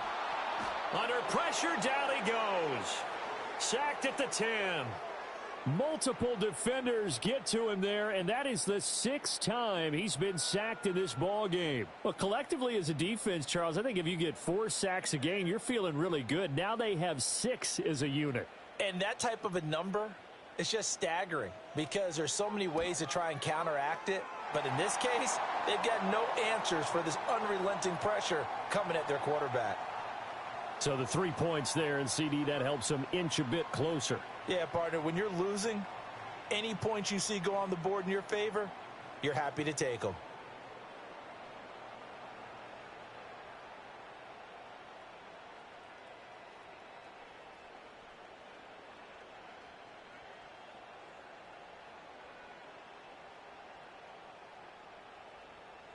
Prater now will send it away following the made field goal.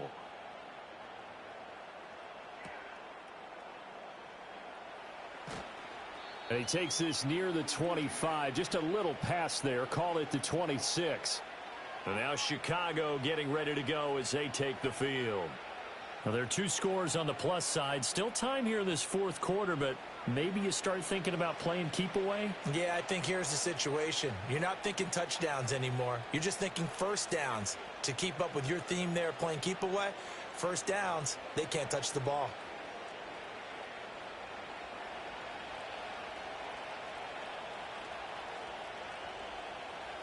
To the air, Williams.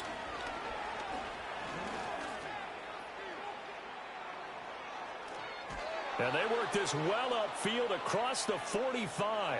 Able to find a lot of empty space there, picking up the first down and a 21-yard gain. He's starting to fall into the category of not fair, because when he's on target throwing the ball, he's dangerous. But when you add in his ability to make plays with his feet, almost impossible. Well, yeah, exactly. They've had trouble stopping him in the secondary. This time they've got the great coverage. Oh, he can run too. He'll drop this one off to Swift. And he is down at the 48.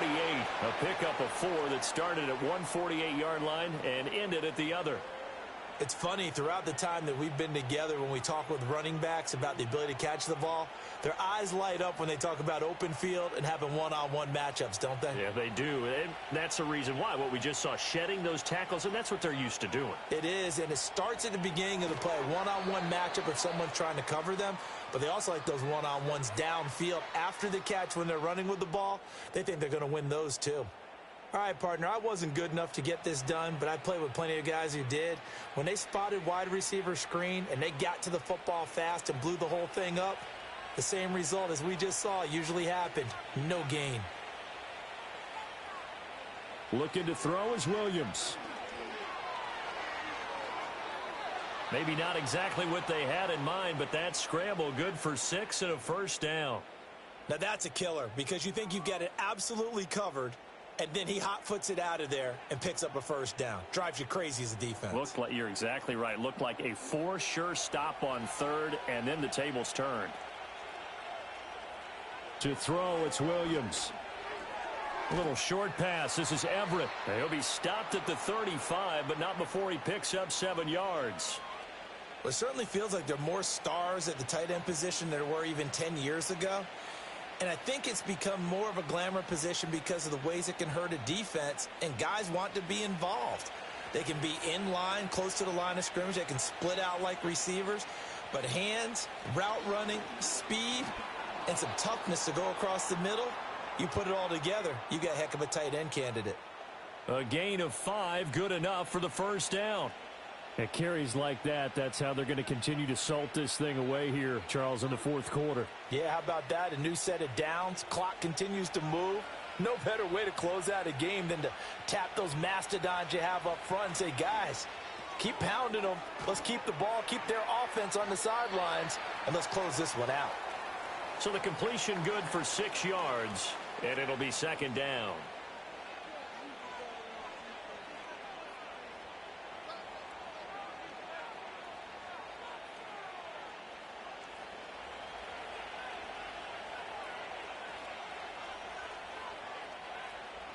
Here's Williams. He'll get that complete to his tight end, Komet. They just keep marching right along. First down on a pickup of 8 there. 5th catch of the game for him there. Yeah, and the tight end position is now becoming a volume pass catcher. Used to be occasional, right? Safety valve. Throw one to him every so often, but mainly they want him out there to block. Nowadays, an integral part of the passing game, and they create such great mismatches that they often become the leading receiver. And his throw's going to be incomplete. He didn't just deny a big throw there. He broke that one up in the red zone. An excellent play, one that may help save points on the board when this drive is over.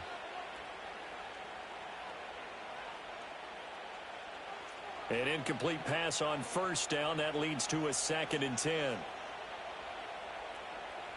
Working out of the gun, Williams. He'll get that one to Carter, complete. And he's got this inside the 10 to the 9 before he's out of bounds. They get 7 out of that, so they're left with a 3rd and 3.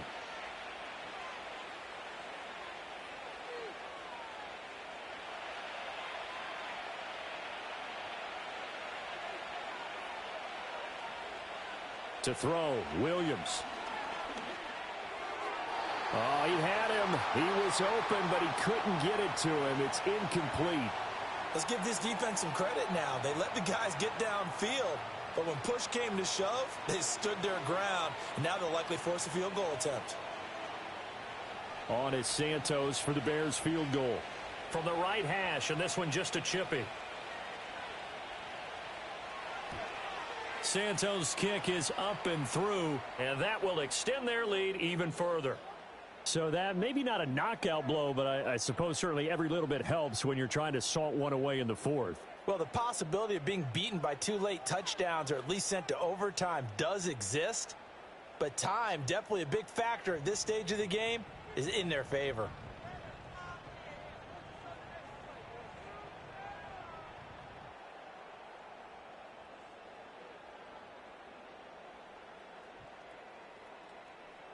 After the made field goal, Santos back out there to kick it away.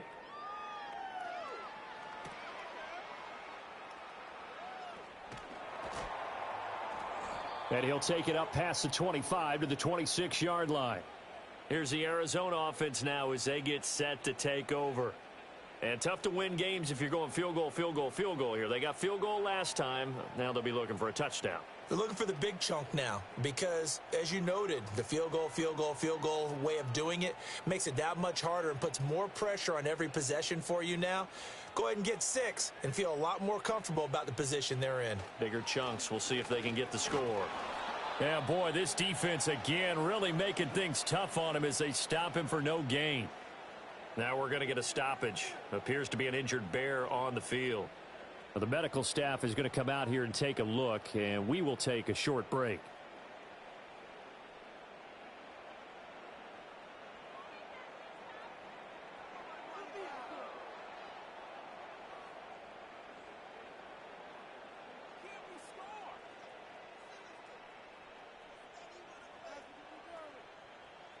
Officially nothing on that last run. They'll try again, 2nd and 10. Throwing now is Murray. Flushed out right. And he takes this up to the 40-yard line before being corralled. Opted to run for it. The decision a good one. Picking up the first, getting 14 yards on the scramble. He certainly isn't looking at the scoreboard out there because, to me, all he's concerned about is analyzing the field and making most of the time left in this game. Deficit's still there, but he's starting to hit them with some big plays. They run the option here on 1st and 10. And good vision there as he's across midfield and down to the 45-yard line. Call it a gain of 14 for the second play in a row. Well, that's the fear any defense has when the quarterback gets involved in the running game. You don't usually account for him, and he's hurting them today. Yeah, he's been very involved in the running game. Defensively, when you got the coverage good downfield, how do you account for him, though? Occasionally, you start to spy him. Take someone who has the same agility, who can dance with him, run with him, and try and keep him in the pocket. Yeah, that'll be especially critical here as we come down the stretch in the 4th. It's a 6-yard gain on the ground, and that'll make it 2nd and 4. Well, that last run makes this a 100-yard night. I've loved the way he's hit the holes. He's been quick, he's been decisive, and he's been a whole lot of fun to watch. Ball on the 39. Here's the 2nd down and 4. And now Murray's going to set up the throw. That's complete to Michael Wilson. And he's going to have another first down as the tackle's made here at the Bears' 14. A really nice gain of 25 yards. Good yardage on the completion there, and when they look at the scoreboard, they do understand a field goal is not going to do them any good. My guess, they're going to press the ball downfield as far as possible, try and throw it into the end zone and get a score because they know they've got to get that done and get the ball back as quickly as possible. Here's a 1st and 10 at the 14-yard line.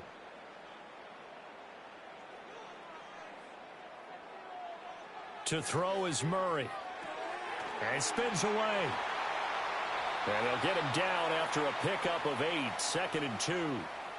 I think the best offenses love to get the ball to their running backs in open space because they have the ability to make people miss, and they also have the ability to run over people. And if you do that throughout the game, after a while, they might just run through some of those tackles and go a long way. Well, we saw him shed a nice tackle on that play. A give running right is counter. And the stop will come inside the 5 at the 4. Give him 2 yards. That sets him up 1st and goal. Now, yes, a 2-possession game, but a good chunk of time on the clock, so they have the ability still there to run it on 2nd and short, but maybe they need to pick it up a bit. You're right. They did pick up the first down there, but they, as you mentioned, they have to pick up the pace now because it's a 2-possession game. They've got to get there twice to make sure they have a chance to win. He's got his man. It's caught in the end zone. Touchdown, Arizona. Marvin Harrison Jr. from 4 yards out. And the Cardinals have made it a one-score game again here in the 4th.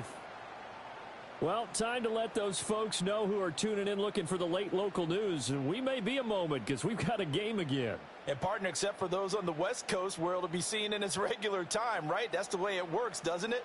But how about that? Big-time drive right there. If they're going to have any chance, they needed a touchdown there, and they went right down the field and worked their way into the end zone. Connor going to try and run it. And maybe a measure of revenge there. He's had his way in this one, but this time they get him behind the line. You know, sometimes the guy on the defensive side of the ball, he just has a good feeling or a good read, and he unleashed his defense on that one. Boy, they stopped him in a big way. Yeah, I hate to be cliche, but sometimes we overanalyze. They just have more want. Looked like they had more want right there. More want and more people to the ball.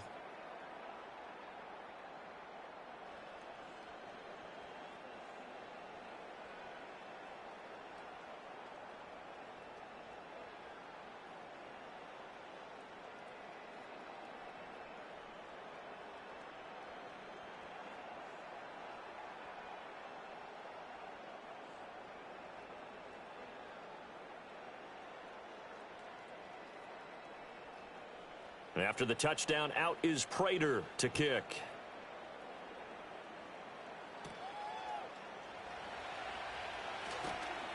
And they will wrangle him down a couple yards shy of the 30. The visitors' offense and their quarterback ready to go once more. And this defense might be about ready to wave the white flag. Nothing they have tried to throw at him has been that successful. He just processes things so quickly and makes a right read seemingly every time.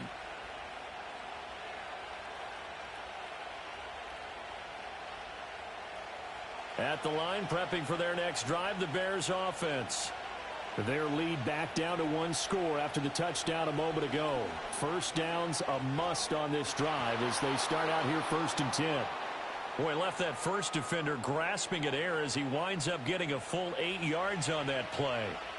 And that's just an ideal run to start this drive because they're in full ball control mode now. So if you keep ripping off 7, 8, 9 yards of carry, you're going to have a great chance of finishing off this game. On play action, here's Williams. And a quick throw here, that's complete. And that play is blown up, losing yardage back at the 35. They go backwards there 2 yards, and 2nd and 1 is now 3rd and 3. It looked like the defense, they were ready for that one. Really left him almost no room to work after catching the ball. He could throw every move in the book at him. They were there, and they tackle him for a loss. They'll go play action here with Williams. That's complete to Swift out of the backfield. And he gets this up across the 35 before he's out of bounds. Call it a gain of 3 on the play. And that's going to make it 4th down. I hate to surrender the football when you're nursing a slim lead, but they're going to have to punt it away. Trust that defense. It's the right play at this stage of the game as well. You don't need to press it here because you do have that little bit of a cushion, and you count on your D to make it stand up. On the return, Dortch. They'll call this a 41-yard punt, 7 on the return. And out will come the offense as they take over. The Cardinals offense and their running back getting set to go once more. And he has put in a full game's work and then some. Just an incredible performance on the ground to this point in the 4th quarter.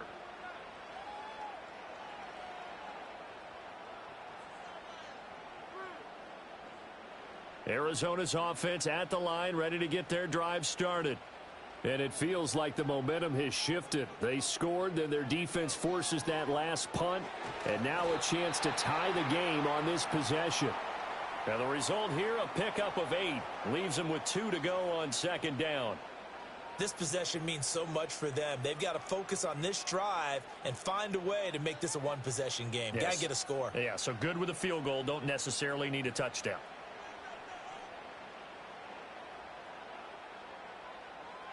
Here's Murray as he sets to throw it.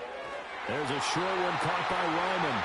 First target, first catch, and a 1st down. Many different ways to create space, but on that play, he did it with that big, wide body of his. Didn't get a whole lot of yardage on the play, but it did what it was supposed to. Pick up a 1st down. Clock running, under 4 to play now as they come up on 1st and 10. On 1st and 10 is Connor. And they'll get to him after a gain of 7 to the 47. That was a good, forceful run, and it demonstrates why you've got to put your body on a runner when you're trying to tackle him. If you just go in there and just try and get him down with arm tackles, usually doesn't work very well, and we saw in that play, he'll run right through those attempted plays. Connor going to get it again on 2nd down. And he is going to lose yardage here. It'll be a loss of a yard, and that's going to lead to a 3rd and 4 coming up. That's a really alert defense there because they saw the heavy look come in from the offense, countered it with extra linebackers who brought a little bit of speed and heft, and able to really make a big-time play for their defense. Out of the gun, here's Murray. Work in the middle of the field, and he's got a man complete. And he's going to have another 1st down as the tackle's made here at the Bears' 40. And they'll get 14 yards out of it and a fresh set of downs. And Brandon, from our time in college football, where receivers weren't running the traditional NFL route tree, one thing they did learn, find open areas, find soft spots, and set up and catch the ball. And I think we just saw that there. Yeah, we saw that indeed, picking up the 1st. So into Bear territory now. This is 1st and 10 right at the 40. To throw, it's Murray. Over the middle, Harrison. And he works it past the 30, almost to the 25. Boy, everything clicking on this drive. He's 4 for 4 now, and that throw, maybe the best of the bunch. This offense is really humming, and they pick up another first down.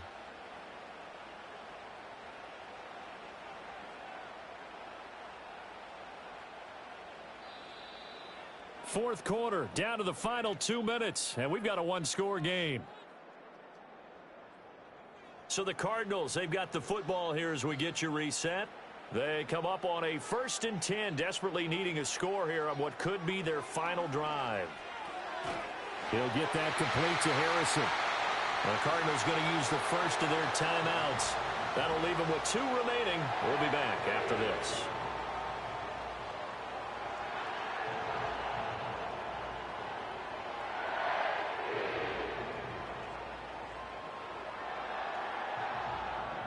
Plenty of time and 2 timeouts still at their disposal.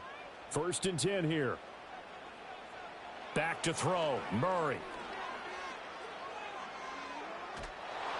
Oh, he was hit as he threw it there, and that one winds up incomplete.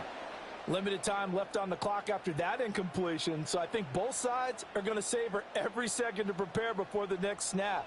Because once the ball's in motion, it may be a nonstop push to finish this drive off. Everyone better be on the same page right now, because I think they're going to try and get several plays off in quick succession if they can. This is Connor running right. He's down inside the 10 to the 8, and it comes on a gain of 8. An incompletion, now a short pickup. That's not going to do it. Yeah, you've got to get to the line of scrimmage quickly, get set up, and aim downfield. A big play here. 3rd and 2. Now Murray. And unable to connect. If he had caught it, it would have been a first down. Instead, it's 4th. Partner, they've got one chance left to keep this one going, and I think for you and me, let's think along with their offensive coordinator now. Has to think back, cycle through every play of this contest, and remember what's worked and what hasn't. Because right here, he needs the best play of the game in order to keep this one alive. They're going to run. Here's Connor. And he's not even going to come close to picking up the first. They stop him right at the line of scrimmage. They'll get neither the touchdown nor the first down. And this 11-play drive is going to lead to nothing on the scoreboard. So now let's reset here, Charles. They do have 2 timeouts left, so they can stop the clock twice. This one's not quite over yet. No, and what you're doing on defense, you're going to use both timeouts, obviously. But you've got to call defenses are going to force the issue early, meaning you want that play over fast. You don't want to give them time to dance around in the backfield or run a wide sweep that'll take off time. Blitz them, put pressure on them, make sure that play ends quickly so that you can go ahead and keep moving.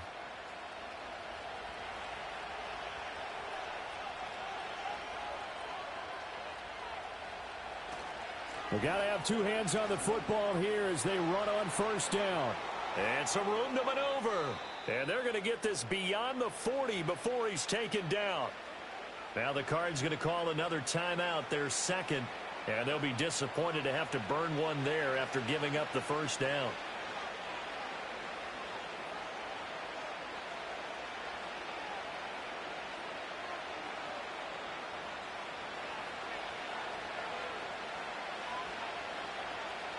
The win for the Bears just around the corner. They go down to a knee. The Cardinals forced to burn their 3rd and final timeout as they'll talk things over prior to this upcoming second down play.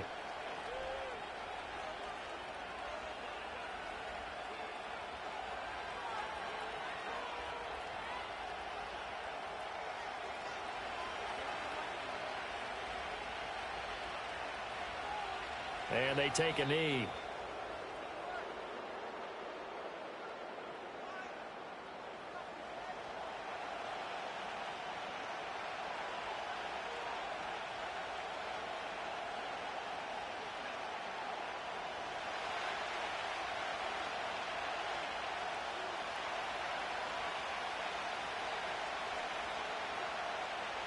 So he'll take a knee here to wrap this one up, and he's going to want to keep that game ball. He was sensational. Yeah, it's fun to kneel down in front of your home crowd, but when you go on the road, that band of brothers attitude, right? Just us against the world and get it done.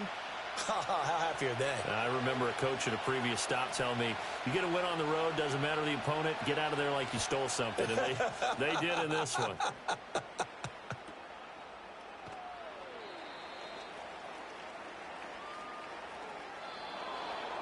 And a fun, close ball game comes to an end. On that last play, Charles, they were on the wrong side of midfield. They needed something near a miracle, and they couldn't get it done. Yeah, the effort, that was good. Very good, in fact. They were just a little too far out to get a decent look at the end zone for that last opportunity. Couldn't get it done, but a nice game overall. So that's a wrap for Charles Davis. I'm Brandon Gaudin. And this has been a presentation of the NFL on EA Sports. For more, check us out at easports.com. With that, we say good night from Glendale.